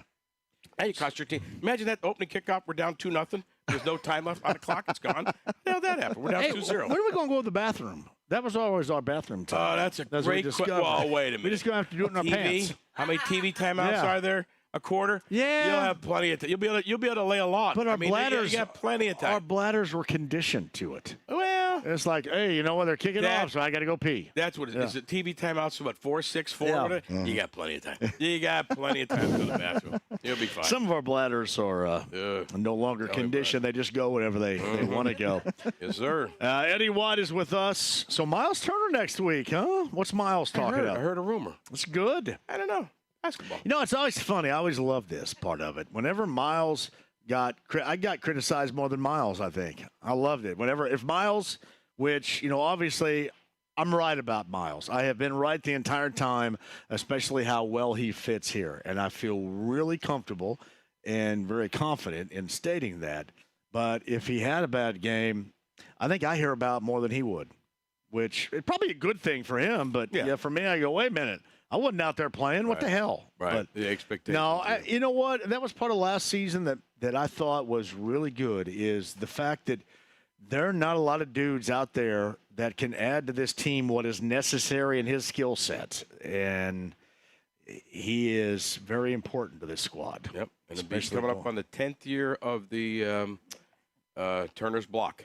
Turner's Block, 10th year. That group that he has up there for 10 years, that guy has bought tickets for fans in the city. And He's a good guy too. He's a very good guy. He is. All right, Eddie, what we got coming up here? You got to go back in there and yak it up. I'm freaking dying out here.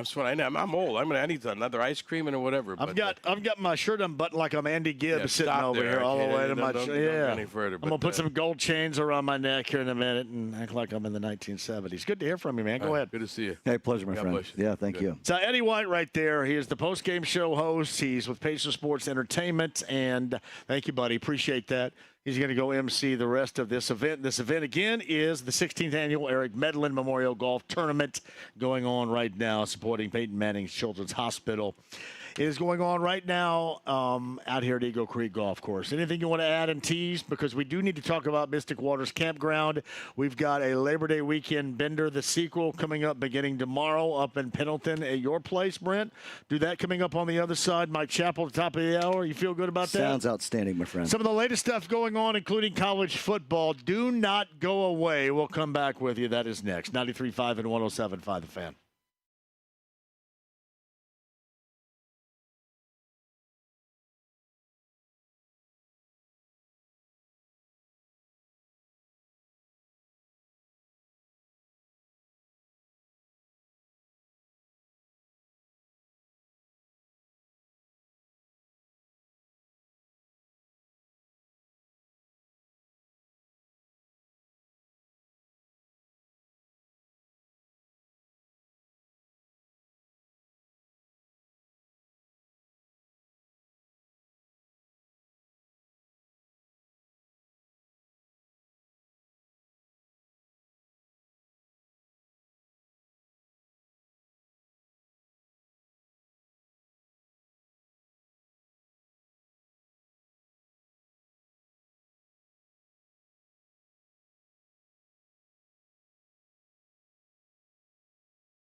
6 miles to Chicago. We got a full tank of gas, half a pack of cigarettes. It's dark, and we're wearing sunglasses. Hit it. 93.5 and 107.5. The Fan. Hey, we're live at Eagle Creek Golf Course. Shout out to Tony's over there. Tony's with the great food. Ruben and the gang over there. I need to name everybody. I just named Ruben so far. I'm sorry. You guys give me a list of names. I'm going to name absolutely everybody right there. Well, Queen is a re-entry right there, but Tony's downtown, seafood and steaks, providing the food today. Our guy at Culver's over there has provided the ice cream for my son, which is awesome. Everybody loves Culver's, and this is the 16th annual Eric Medlin Memorial Golf Tournament going on here at Eagle Creek Golf Course. Brent Halverson and Heaven Hill Distillery is a part of it as well. Brent, once again, good afternoon to you. Good afternoon, my friend. Good to be out here. Good day. I mean, what a cause, right? And they raise so much money. It's amazing to see it. Good to be a part of it. No doubt about that. Now, some of the news today, if you missed it, Steph Curry, 1 year, $62.6 million extension with the Warriors. He's getting paid. How about Jack Del Rio has been a multi-head coach in the NFL. Former player in the NFL is now going to serve as a football advisor. Is a football advisor like a consultant? It is. Because, I think consultants in radio suck. They're terrible. I'd like to advise on some football stuff. Can you imagine? Consultants in radio are guys that never did anything right, and now they sit in a position where they consult. They give out advice for something they have no idea what they're talking about. How do you get to that level? How do you get to that consultant I think you kiss a lot of ass. Is that what it is? I think that's what happens. I think you're a butt kisser. That's probably why we're not doing that stuff. I love consultants. Here's what I think you should do. You're in California, jackass. Why don't you shut up and let me do it here in Indiana? Jack Del Rio is a football consultant now, a football advisor for Wisconsin on the Luke Fickell staff at Wisconsin is Jack Del Rio. He used to hit hard. Boy, he did too. He had some moments where he was a good coach. When you think about him as a head coach in the NFL, does he have a lot of more boneheaded, lasting moments of unfortunately non-production or moments where you go, oh, wow, how do you think of Jack Del Rio as a coach? I kind of really don't. I kind of go back to him as a player. I think of him as a player. He hit hard. I think this is where I remember him as a player. And see, I wish Eddie White was still here. I want to say you go back to the 87 strike season, and you had guys crossing the picket line to play. Remember, they played with scab players in that season. And I remember he was a part of the actual NFL players that were picketing and those that were crossing the line. I think this was in Kansas City at the time, where he tackled one of them and started wrestling him and beating the crap out of him for that. That is my lasting memory right there of Jack Del Rio. Talk about hitting hard on the field and off the field. Was standing firm, obviously, with his group of players during a strike season. But, an advisor with Wisconsin and Luke Fickell as college football, Brent, gets underway unified fashion this weekend. No week 0 or anything like that. It is all unified. It is, and again, a great way to get the entire football thing kicked off again. College football this weekend, we roll into the NFL. Couple games, and we'll talk about tomorrow, but there's two that I kind of like, John. But that Penn State, they're laying 8 on the road. I think they win by 21, and I like Notre Dame getting 3. I really do. I don't know why that number's moved, but, hey, we'll talk about that a little bit more in-depth tomorrow. How about that? I want to go deeper on consultants and radio. I don't know. What about this all-request stuff? I don't know if you should do that. Well, it gets a 13-3 on a Saturday night, jackass. What do you think? You think we should do it? Probably should do it, right? Maybe I know a little bit more about the listening audience than you give me credit. Can you tell me what a 13-3 is? It's a damn good rating is what it is, by God, is what it is right there. The all-request. Thank you, Michelle.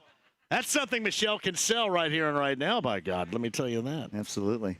That's what I'm striving for here. 5 o'clock hour, we got me and you. We got more here from the golf outing and Mike Chappell coming up on the other side as well. Hey, remind me, too, we got to talk to people about our weekend bender for Labor Day, the sequel coming up. Absolutely. Mystic Waters Campground, that starts tomorrow. You guys got to be there. It is going to be an all weekend long occasion. I shall explain. We'll talk about that with Brent on the other side and Mike Chappell coming up next. 93.5 and 107.5 The Fan.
Rapunzel! 93.5 and 107.5. The Fan.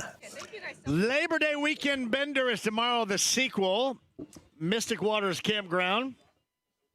All little Sultans of Swing for Brent Holverson right there. Dire Straits. Love it. I'm Mark Knopfler for Dire Straits.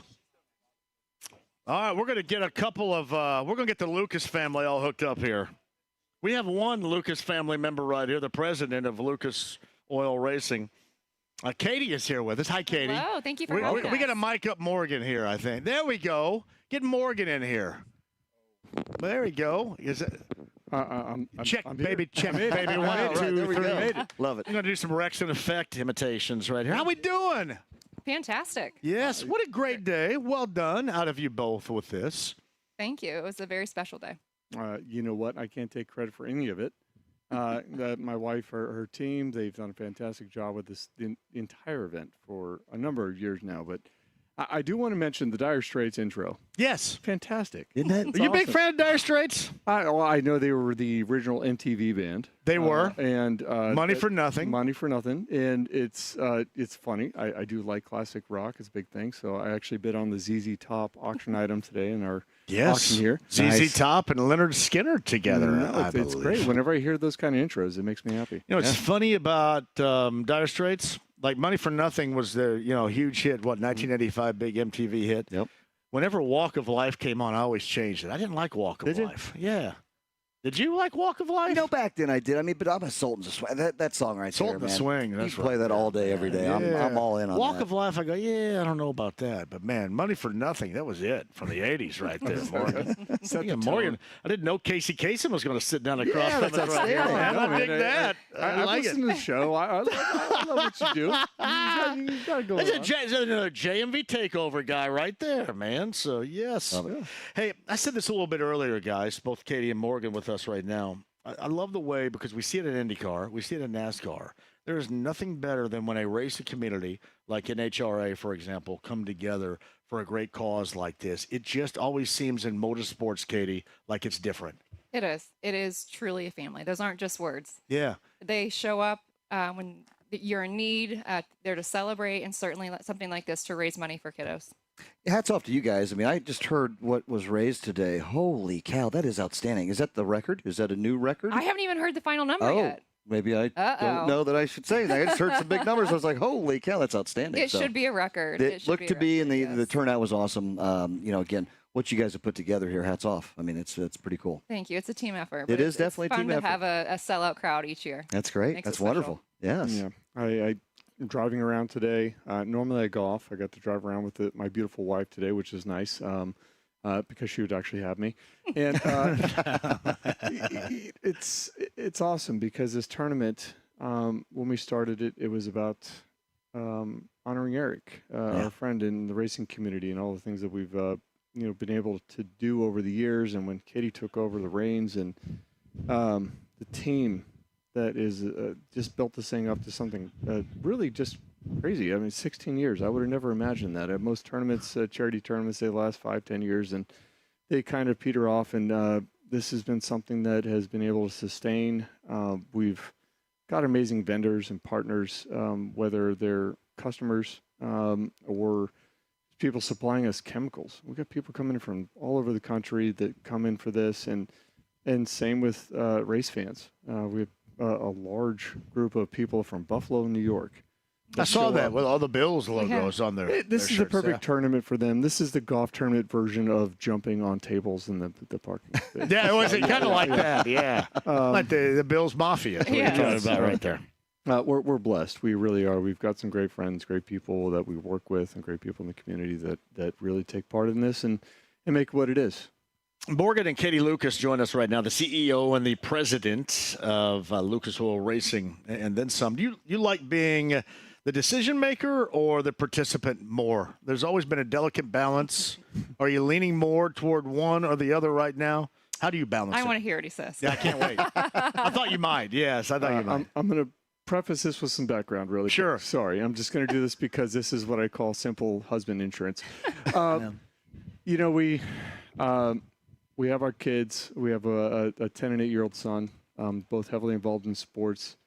We have families that are heavily invested in our kids' lives and kind of just connected to every aspect of what we do. And then we have work. In work, we have a lot of friendships and a lot of relationships involved in work. And when I say this, to mean that every aspect of our life is connected in one way or the other. And that goes from the office all the way down to what I jokingly call pillow talk. That's when things get real and heavy. There's times that late at night we're talking about what's going on at work, and that's okay because we're in this together. We've done a lot of things together over the years, and running this company, Katie is much more type A than I am. And when I say that means is she is the calendar keeper. She is the one that is the gatekeeper when it comes to a lot of that stuff, and she make sure things get done and happen. And she's passionate about that. And I like to think of myself more as the visual person. I want the company to grow in this direction or whatever this looks like. And I'm not as engaged when it comes to HR and a lot of day-to-day things that happen. And she is just so amazingly attentive to all of the employees' needs when it comes to that. So it's a balance. But I'm going to say that she does a lot of work to make sure this company keeps on. And it's important to us, to this community, because the stadium, the elements at Katie's philanthropic heart is tremendously involved in what we do in this community with her involvement at St. Vincent and the Children's Hospital, and we don't restrict it to that. The zoo, all the things that she's involved in, it's a big deal to us. And I know I'm talking a lot, but and I'm not trying to promote my wife here, but what I'm trying to say is that I get to be involved in my kids' sports. She gets to be involved in what we do with the community and the company and growing this, and we have a good balance. You're a hell of a delegator of authority, too, for Lucas Oil, aren't you? Does that come honestly from Dad? No, my father, loved him to death, huge micromanager. And so it does come from him. It does come from him because I got to watch this over the years, and I realized that people have a lot of talent. There's a lot of people that got a lot of great talent in the world. You have to trust them to do what you hire them to do. And I want so much for Katie and I and for our boys to be able to travel and do things in life and still work hard at the same time. But you have to have good people that you trust in order to be able to do that. Well, we were just talking inside, and you said exactly with the music to my ears, because I think the same thing. You surround yourself with good people and good things happen. And you've got a lot of great people you put around to build that team. And you too. That's awesome. I love the combo work here. My wife and I do that too, and it's good to have a yin and a yang, right? I got one question for you though. You mentioned driving the golf cart today. Who drove out of you two? Who do you think? Yeah. That'd be Morgan. A little crazy. A little crazy. Yeah. I'm going to give you an analogy. I drove. But if there was a door on the golf cart, I would also open it. So the point is, I drove with reason. Okay. There's a purpose behind it. That's awesome. I love it. I love it. Are you a micromanager on any level? You mentioned your dad was. Oh, no, I am with my kids and their sports. Oh, yeah? Yeah. What is the sport of choice here? I jokingly say, sorry, and at any point, please interrupt me because I'm talking a lot. The boys play travel baseball with a side dish of basketball. And our oldest plays for a travel team called the Crusaders. Our youngest plays for a travel team, Prime Time, up out of Noblesville and Mojo. And we're into it, man. I used to race cars. You're up there at Mojo with my guy Eric, huh? My daughter plays at Mojo a great deal. We're there all the time. I feel like we should literally, get some timeshares up there or something. It's a great facility. Matt Nicholson and the guys that run the Primetime program, they've done great by us and our son. And honestly, we're building a baseball field in our backyard right now. We're obsessed with our kids. Oh, are you really? With sports. We are right in smack Carmel. Right. Is it an all-weather field you got working here? Yeah, turf infield. Yeah, good for you. Yeah, we're big on sports. I again competed in racing for a number of years, and my wife, she played tennis. She did a lot of things as well, and honestly, I thought I was competitive. I met her. Katie, are you more competitive than your husband? I am. Are you? Unfortunately, yes. You guys play tennis? Or are we doing pickleball now? We have not tried pickleball. I think we're afraid to get injured. Yes, 100%. Why? Because there's so much bending over and stuff. Is that why? We've just heard a lot of injuries. Yeah. And I have a predisposition to sore knees. Oh, yeah. Okay. I understand that. Yeah. That one, well, to be honest with you, I think it's also we're afraid to get obsessed with it because we're already obsessed with our kids' sports. It's hard to fit extra things in. There's a lot of parents that probably, I think, would sympathize with that. I've been through the travel sports thing my whole life, and it's wild. I mean, it takes you by storm, too, and it takes a lot of commitment. And I love the idea you're talking about building the field in the backyard. You can just sit back now, relax, have the teams come out and practice, do their thing. And then have everybody else ask you to use it for their practice. That's what's going to happen. That's what's going to happen. So, yeah. I grew up in Southern California. There is nothing like Indiana, in my opinion, when it comes to competitive sports. Yeah. Competitive youth sports. Yeah. The training, the opportunity, it's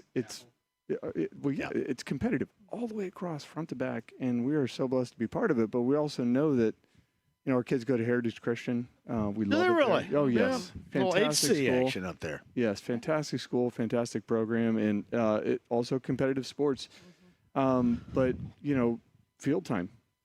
Yeah. Field time is literally one of the most exclusive things, and the folks at Grant Park are nice enough to, our kids both practice there, and we're privileged to have that. But it's still, there's still a lot of teams vying for that time. My daughter's a freshman at Center Grove, and they have probably 25 gyms, and they're always being used. Doesn't matter when and where and whatever. Hey, you guys are awesome. Yeah. It's great to see you. Morgan. Hey, thank you so Katie, much. great to meet you, too. Very much. Thank And you. Thank you. Appreciate best of luck this weekend, certainly. I know you get the Super Bowl of drag racing and the U.S. Nationals, which is a hell of a big deal, too. So. Well, it is, and we're just privileged to be part of this community. Great family. Thank you for all you do for this community. Hey, stay in touch, man. If you guys want to drop by sometime, get on the JMV takeover, request a song. I'm just gonna jump in. I'm just gonna pop in. Yeah, you bring your Dire Straits. Yeah, if you want to just throw some Sharp Dressed Man out there anytime. Yes, I'm a fan. So. You got it. All right, thanks, guys. you. Appreciate that. Appreciate you. Morgan and Katie Lucas right there with us in what has been a terrific golf outing today, the 16th annual Eric Medlin Memorial Golf Tournament here at Eagle Creek Golf Course. Thank you guys for joining us and having us. Meantime, on the Andy Moore Automotive Group hotline from CBS 4 and Fox 59, Mike Chappell joins us. And Mike, I saw today where the Colts they voted on their captains. Obviously, thank you, Morgan, very much. That was a hell of a big deal to many, including that of Michael Pittman Jr., was it not? Yeah, it's funny. We talked to Reggie Wayne a couple of times in the last, half a year, and about what's the next step for Pitt. And he said, hey, he's got to get a C on his chest. He's got the money. He's our go-to guy. He was sort of joking, but sort of not. If you're going to be one of the guys, one of the core guys financially, then darn, you need to be, seeing that through your teammates' eyes. And his first time, and he takes great honor in that. It means a lot to him. He's not exactly sure what it means. I don't think that's a rah-rah guy. He's more of a, hey, watch how I do it. Watch how I fight for my teammates.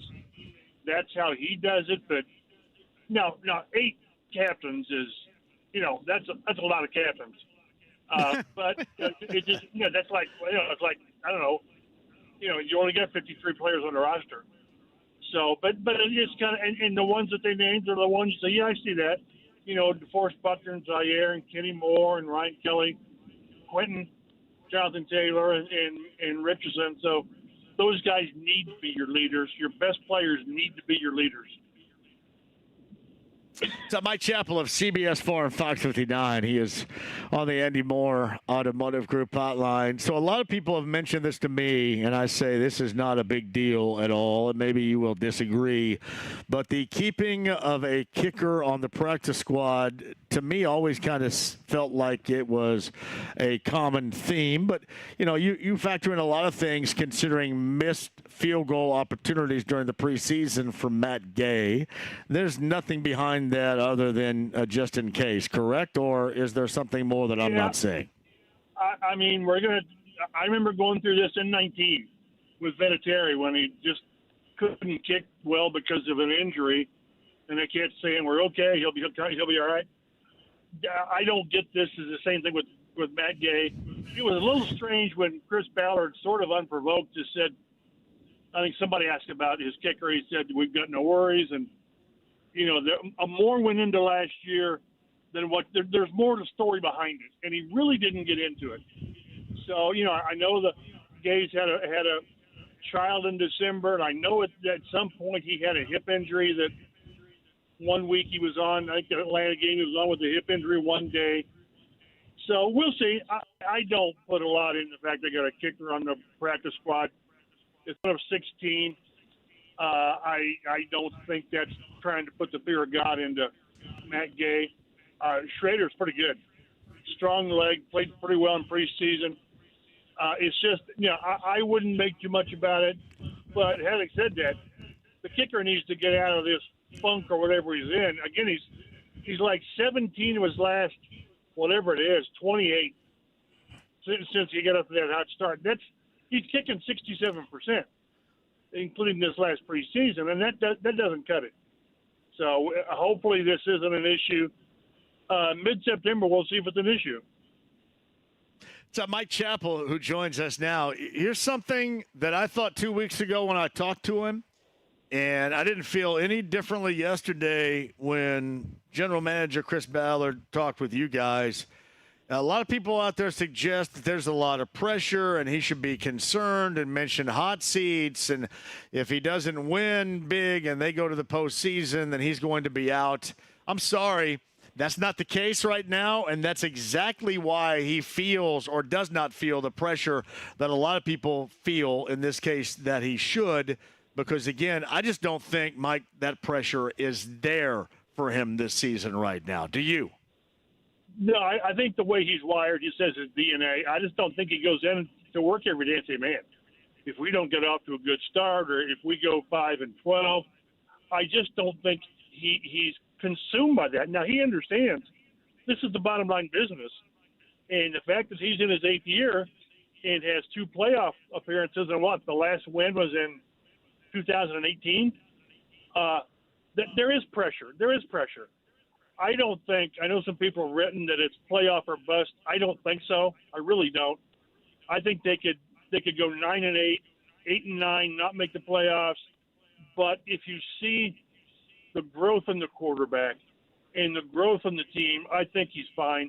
Now, if everybody's healthy and they go 5-12, somebody's got to be held accountable. They just do. But so much of what they have, of what's going to happen, is tied to number 5. And the general manager is tied to number 5, like almost any general manager is tied to their quarterback. If Richardson stays healthy and he's the right guy, they'll be fine. And if he's not, or if he gets hurt, then there'll be a hell to pay. There will be. But I just don't think that there's a super hot seat like some guys, coaches or GMs might be. It's all going to be about how does this team progress? Is the arrow up? And do you see a future with Anthony Richardson? If you do, I don't think the GM is going anywhere. I really don't. What's up, Mike Chappell of CBS 4 and Fox 59's on the Andy Moore Automotive Group hotline. Hey, let's do the hypothetical quickly, though. Who do you think, if things are down this year and disappointing, who do you think is going to be held accountable? I don't see it. And you would know better than I do because your relationship is much better. I don't see Jim Irsay as jumping on something like that right now as we would have 2 years ago, for example. It would have to be really, really bad with, again, a healthy team and things just come unraveled. I just don't see that with Shane Steichen and with how this team is built. Again, now, if there's an injury, then all bets are off. But the only way I see there being someone held accountable is if the season just goes nowhere. And in December, you're flailing away, and you're going to be looking at a top 5 pick, again, with a healthy roster. So I just don't think so. And I think internally they look at this year as, we'll see. We should be, like Ballard said, we should be in the mix. But you've got a quarterback who virtually is a rookie.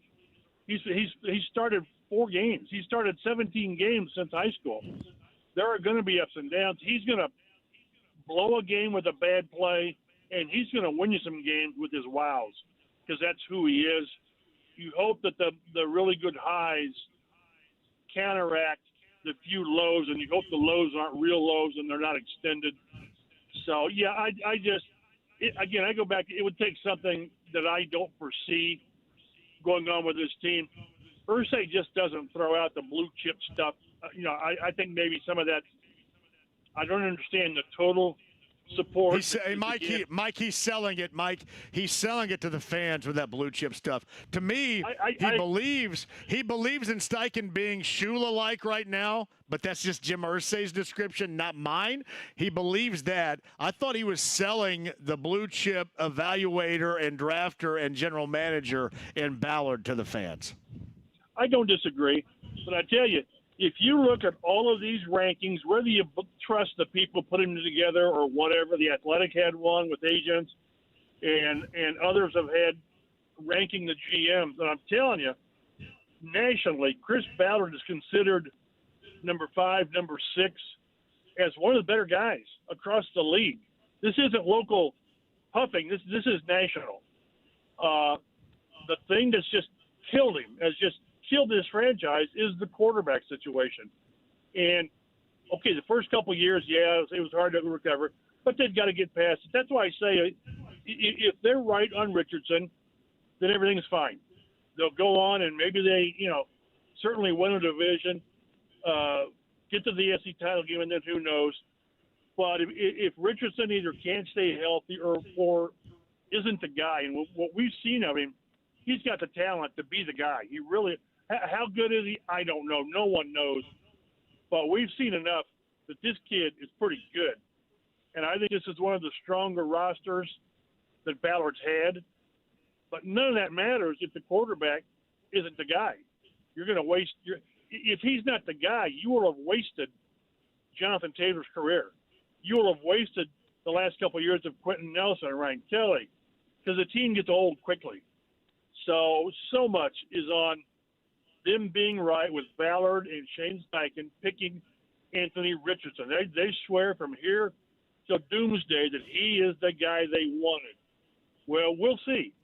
And if they're right, this franchise in this city, we'll be back to saying, man, that was a pretty cool game. Now, I'm not saying Peyton Manning years. I mean, they spoiled everybody. But back to when Andrew Luck was here, that was pretty good too. With crappier rosters, that's when they had the quarterback really covering up deficiencies. This is a case where they've got a pretty good roster. Yeah, they're thin at places. Everybody's thin. If you lose this guy, you're hurting. Yeah, they need to have better veteran presence in the secondary. This is who they are. But I like this team if the quarterback is the right guy. Can I tell you something about the secondary? And this kind of drives me nuts a little bit. Maybe it shouldn't, but it does. Because he mentioned yesterday, hey, every team's got shortcomings here or there. And I understand that. But you could have been more proactive in the secondary. You could have. Look, Tennessee was more proactive in the secondary. You could have been like that. You see, Houston was proactive defensively as well.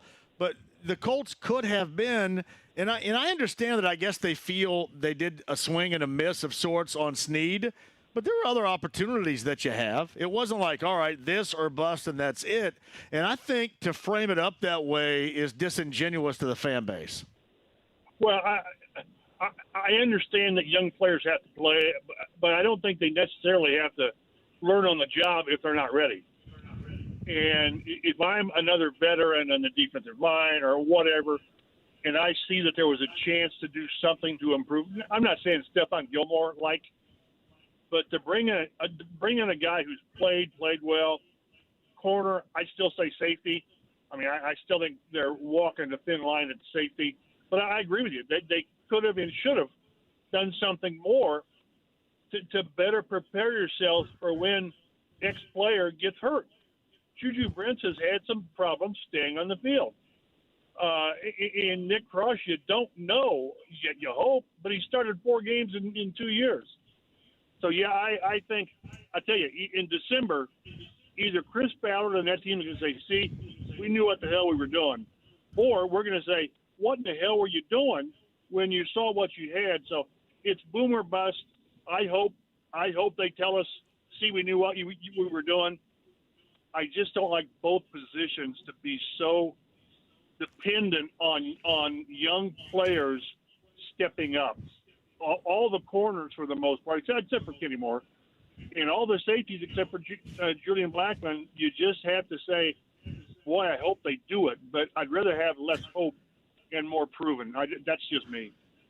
Mike, it's funny, man. And in closing, when's the last time, and I try not to be Mr. Pessimistic because I want this thing to work and I want them to win because it makes for better listenership and ratings and more interesting for us. But when's the last time we hit a topic like what we're describing with the secondary and it hasn't been a level of FUBAR? When's the last time you felt like it worked out? Well, Chris points out to the offensive line like last year because coming off of 2022, it was a dumpster fire. I don't remember there being that much angst, maybe in the backups. But again, they swung and missed on the offensive line a couple of years ago with, remember Matt Pryor at left tackle? They swung and missed the receiver and not having enough people. So, yeah, again, it's going to be the same thing. It'll either be that it worked or he'll be in January. I should have done more. And that's how every GM is when the team doesn't flourish.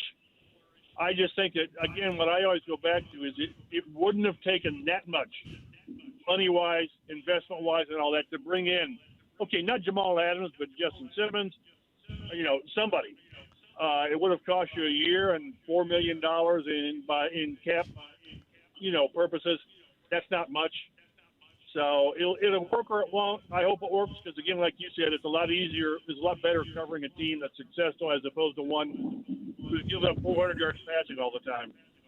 You got it. Mike Chappell of CBS 4 Fox 59. Hey, Mike, we're doing our Labor Day weekend bender at Mystic Waters Campground in Pendleton.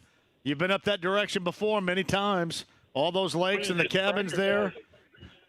All weekend long, buddy. Stop up there and I know you're kind of recover from surgery. We'll float you out in the middle of the lake on a raft, okay? That place right there on the interstate? Yes. I'll drive right by there. I'm going to take my grandson out there for lunch on Saturday, so I'll give you. If you hear somebody honking at you, it'll be me. Yes. Well, stop in. We get a float and we'll sit you right out in the middle of the lake. Okay? With the brewski? Well, with plenty of that. No, we're better than that. We're going Cocktail City for Mike Chappell of CBS 4 and Fox 59. I'm a Coors Light over ice, and I'm a happy camper. So we'll make you even happier if we go grain to glass, Heaven Hill bourbon, buddy. You'll be much happier, I promise. Have a great time. All right, Mike. Thank you, Mike Chappell of CBS 4 and Fox 59. Is our guy Ruben coming over here? Did I hear that accurately? Oh, wait a minute. I was trying to read what it says on your shirt. I got to take a break. I thought it said for a minute, Chief of Cuisine. I can't. Chef of Cuisine. Aaron Wagner's in the house on the other side from Tony's. You know what? You got two ladies coming up here. I thought I saw somebody stowing away some Jell-O shots somewhere a little bit earlier. Did I see that? I don't know. I hate to be the squealer here, but I thought I saw. I pay attention to a lot of things right there. Did you see that, Brent? A little stowing away of the Jell-O shots. I think I saw a little bit earlier right there. I thought I saw that. Hey, quick break. Aaron's going to join us. Brent rejoins too. We'll talk about Mystic Waters, the JMV Takeover Labor Day Weekend Bender. The sequel begins tomorrow at Mystic Waters Campground. That and more with Brent and Aaron. I'm watching Seahammer go to work on a plate right there here. We're at the Eagle Creek Golf Club here with the 16th Annual Eric Medlin Memorial Golf Tournament. Back after this, 93.5, 107.5 The Fan.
The Ride with JMV. If peeing your pants is cool, consider me Miles Davis. 93.5 and 107.5. The Fan.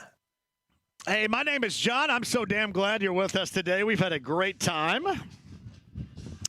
James with the Fleetwood Mac re-entry right here. JMV Takeover this weekend is going to be live for the second time ever. Mystic Waters Campground. We'll explain ourselves in a minute. 16th Annual Eric Medlin Memorial Golf Tournament. Remind me, too, Brent Holverson rejoins. The awesome Lindsay Monroe has a question from Channel 13 that she wants to ask you in a second. But sitting across from us, he is the chef of cuisine at Tony's downtown. Aaron Wagner, what do you guys got on tap over there for us? What food are we serving? Oh, we got a great spread. We have beef tenderloin. I dig it. We have smoked pork loin. Oh, yeah. With the apple bourbon barbecue sauce. Is this your idea right there? Is the chef of cuisine right there? You come up with all these ideas? Yep. Good for you, man. We've got airline chicken breast with a white bean salad. I could have that right there, even on my modified diet, Aaron. Yeah, you know, and I'm feeling good about it right there. We've even got salmon with Mediterranean couscous. Wait a minute. I can definitely have salmon. Good Lord. Hey, thanks for being a part of this, by the way, too. This has been awesome. How long have you been with Tony's? Well, I started with Tony's in Bowling Green, Kentucky. Did you really? In May of 2023, and then I took over up here in December of 23. Is that have you been a chef for that length of time, or even prior to that? How long? No, prior to that. How long have you been doing it? About 20 years. Wow. And this is an awesome stop. Great location downtown, by the It way, is. right there at the corner of Illinois and Washington. Ask for Aaron Wagner the next time you go in there as well. Yeah, I mean, the food that you guys put out at Tony's, I mean, it's top notch. I mean, and it's a pleasure to have you sitting across here, man. Thanks. I've always been envious, right? Like, I like to get behind the kitchen every now and then, but I don't do what you guys do. And so it's nice for when we go out to be able to enjoy some of the stuff you're putting out. Phenomenal. Always goes good with some great bourbons, too. So That's right. It does. love to hear that bourbon infusion you're talking about there. Maisie's over there salivating over that opportunity. I can see right there. She's very excited about the bourbon chances. So is that nickname Jello over there? Yeah. they don't understand that. I see. Is that? Yeah, look, see, they get the Jello shots going on out there right now. Hey, that's okay. Yeah. Drinking has been and always will be a part of this program, right, Brent? That's absolutely right. You know, it's all is. about having fun. Enjoy Socializing. responsibly, Yes. right? Always enjoy responsibly. But hey, it's a pleasure. And you do a lot of. I'm always intrigued. How much infusion do you do with some spirits with your cooking? I know you mentioned a bourbon glaze.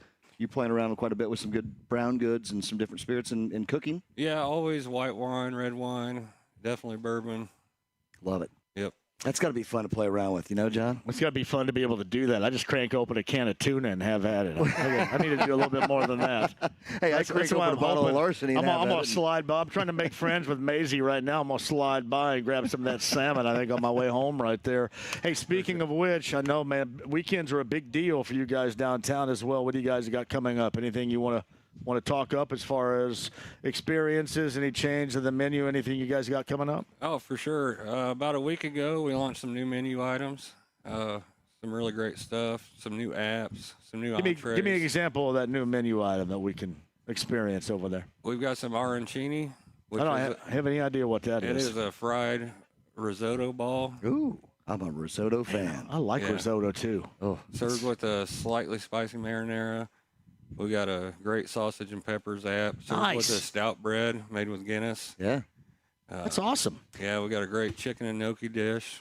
So I got a question. I don't know if you're able to say this. Kind of like probably when people ask me what's your favorite bourbon, I say, it's like asking who your favorite kid is. Do you have a favorite menu item that you have that you've created? The next time I'm in, that I'm going to get. What would you tell somebody? If you're going to pick anything off of here, what is that? Definitely our steaks are top notch. One of my favorite dishes I run as a feature every now and then, or as a special, is a crab rice. Ooh. I dig on crab rice. Yeah. Is it blue crab? You had me at crab? Yeah, blue crab. I love blue crab right there. Rice.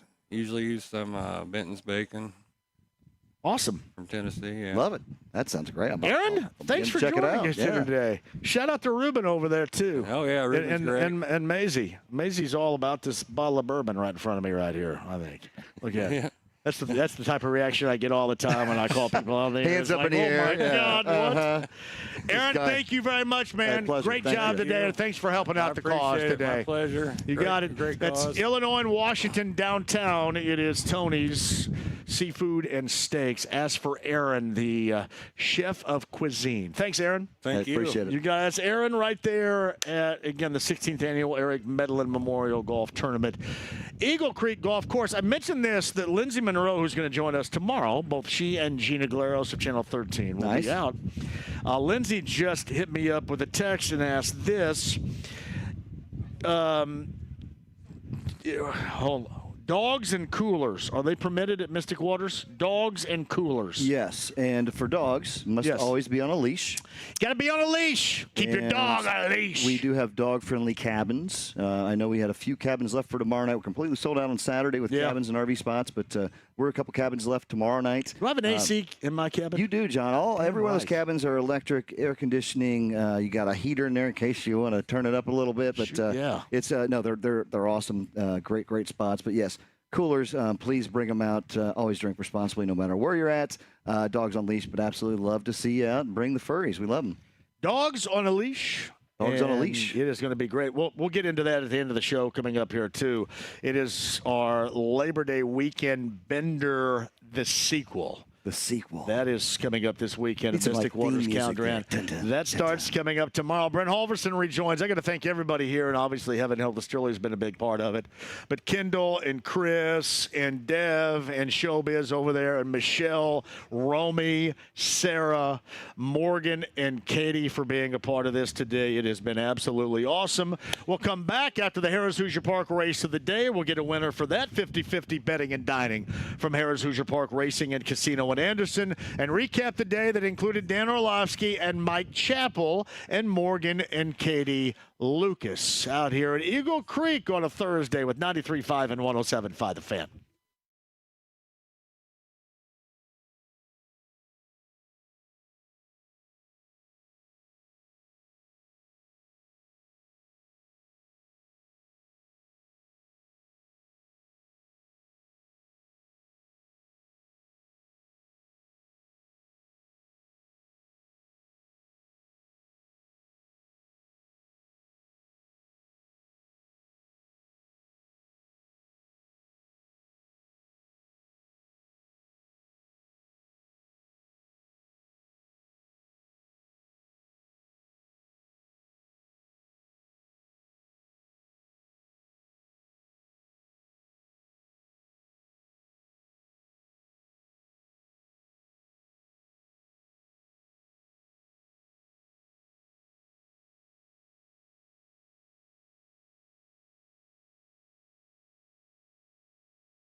Ride with JMV. Look at all those ding-dongs. 93.5 and 107.5. The Fan.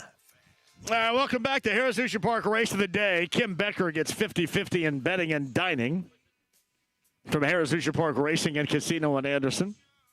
Hey, by the way, you hear Leonard Skinner in the background here. We got a pair of tickets to see Skinner at ZZ Top month of September at Ruoff, the number 9 at 239-1070. Have at it. Kim Becker, the winner. The winning horse, watch Miss Tucky, $340 on a $2 bet. The $2 exactor was $9.20. The 50-cent trifecta, $11.40. Harris Hoosier Park Race of the Day. We'll do it again tomorrow right here. And thank you to our friends Rick Moore, general manager up at Harris Hoosier Park Racing and Casino in Anderson. And, of course, the great Tony Renz, friend of ours, friend of Brent Halverson, who rejoins us now. The great Tony Renz. I love some Tony Renz. Me too. I hope to see Tony. I don't know if he'll be out there. Big weekend coming up. It's kind of his neck of the woods. I thought maybe he would slide by. Just maybe. You know what I mean? So, hey, speaking of which, starts tomorrow, our Labor Day weekend bender. The sequel. I like when you call it that. I think we need some theme music around that. Dun-dun, you know. What's the greatest sequel of all time? What do you got? Wow. Because this may be it. Obviously not Caddyshack 2 because that sucked. People will say Godfather Part 2 in a lot of ways. This is a great sequel. I don't think you call it a sequel because it really isn't, I guess, in the long term of things. Even people would have thought maybe Empire Strikes Back because it was the second of the released films, but it's really not a sequel. Greatest sequel of all time, not Airplane Part 2. No, that was not it. I'm a big Airplane 1 guy for sure. Man, that's a good question. Greatest sequel of all back to you on time. that tomorrow. This may be it. Now, explain tomorrow on the weekend, too, at Mystic Waters Campground. Hey, big weekend coming up. You know, we're going to be doing the show 3 to 6 live out there tomorrow. So the backyard barbecue, we're going to have Ford's Garage will be providing some food out there. We've got shout out to Richard and Ford's. Josh with Founders Brewing will be out there. I've heard our friend Sarah's going to bring some stuff too. So yeah, we'll see how that goes tomorrow. Sarah told me that, but we'll see. But yeah, Richard at Ford's Garage. Now, who else? Founders is out there. Josh too? with Founders Brewing. He's going to be out there. It's going to be kind of a new addition to the backyard barbecue family. So all kinds of good stuff, and we'll be 3 to 6. We'll be doing the show out there.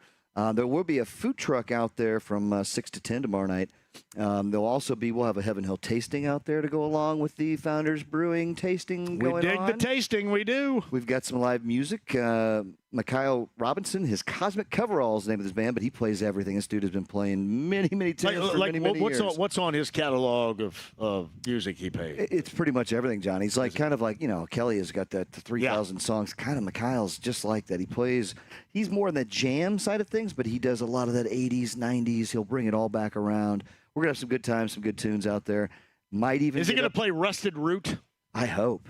Is he going to play Send Ecstasy? Me on My Way, John. Send Me on My Way. Ecstasy, too. Great song. Ecstasy right there. I got great stories to tell you about Rusted Root sometime. Remind me to tell you. Joe Koppel says Star Trek 2, The Wrath of Khan. How about Superman 2 as a sequel? I think everybody liked that. They had the 3 knuckleheads, tough people, right? It's been 30 years. Neo before Zod, right? Huh. Superman 2? No? Nobody? Yeah. Jaws 2 sucked, but I won. Yeah, Jaws 2 that. Yeah.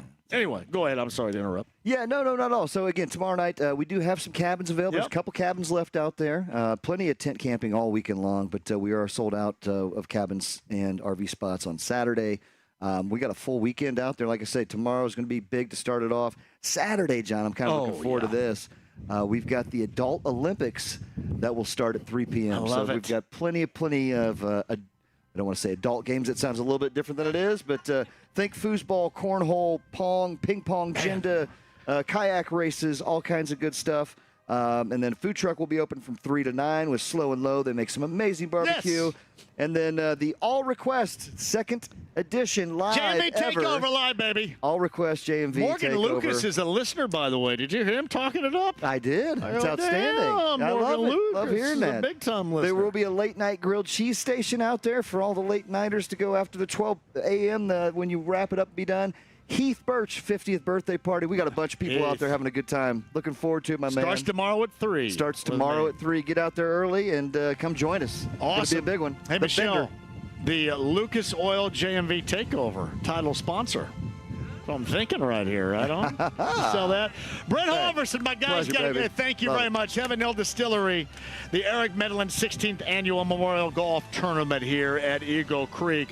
I'll stick. I've got the Colts Daily Update coming up next. Brent's going to bail. We'll talk to everybody and see you tomorrow in Pendleton.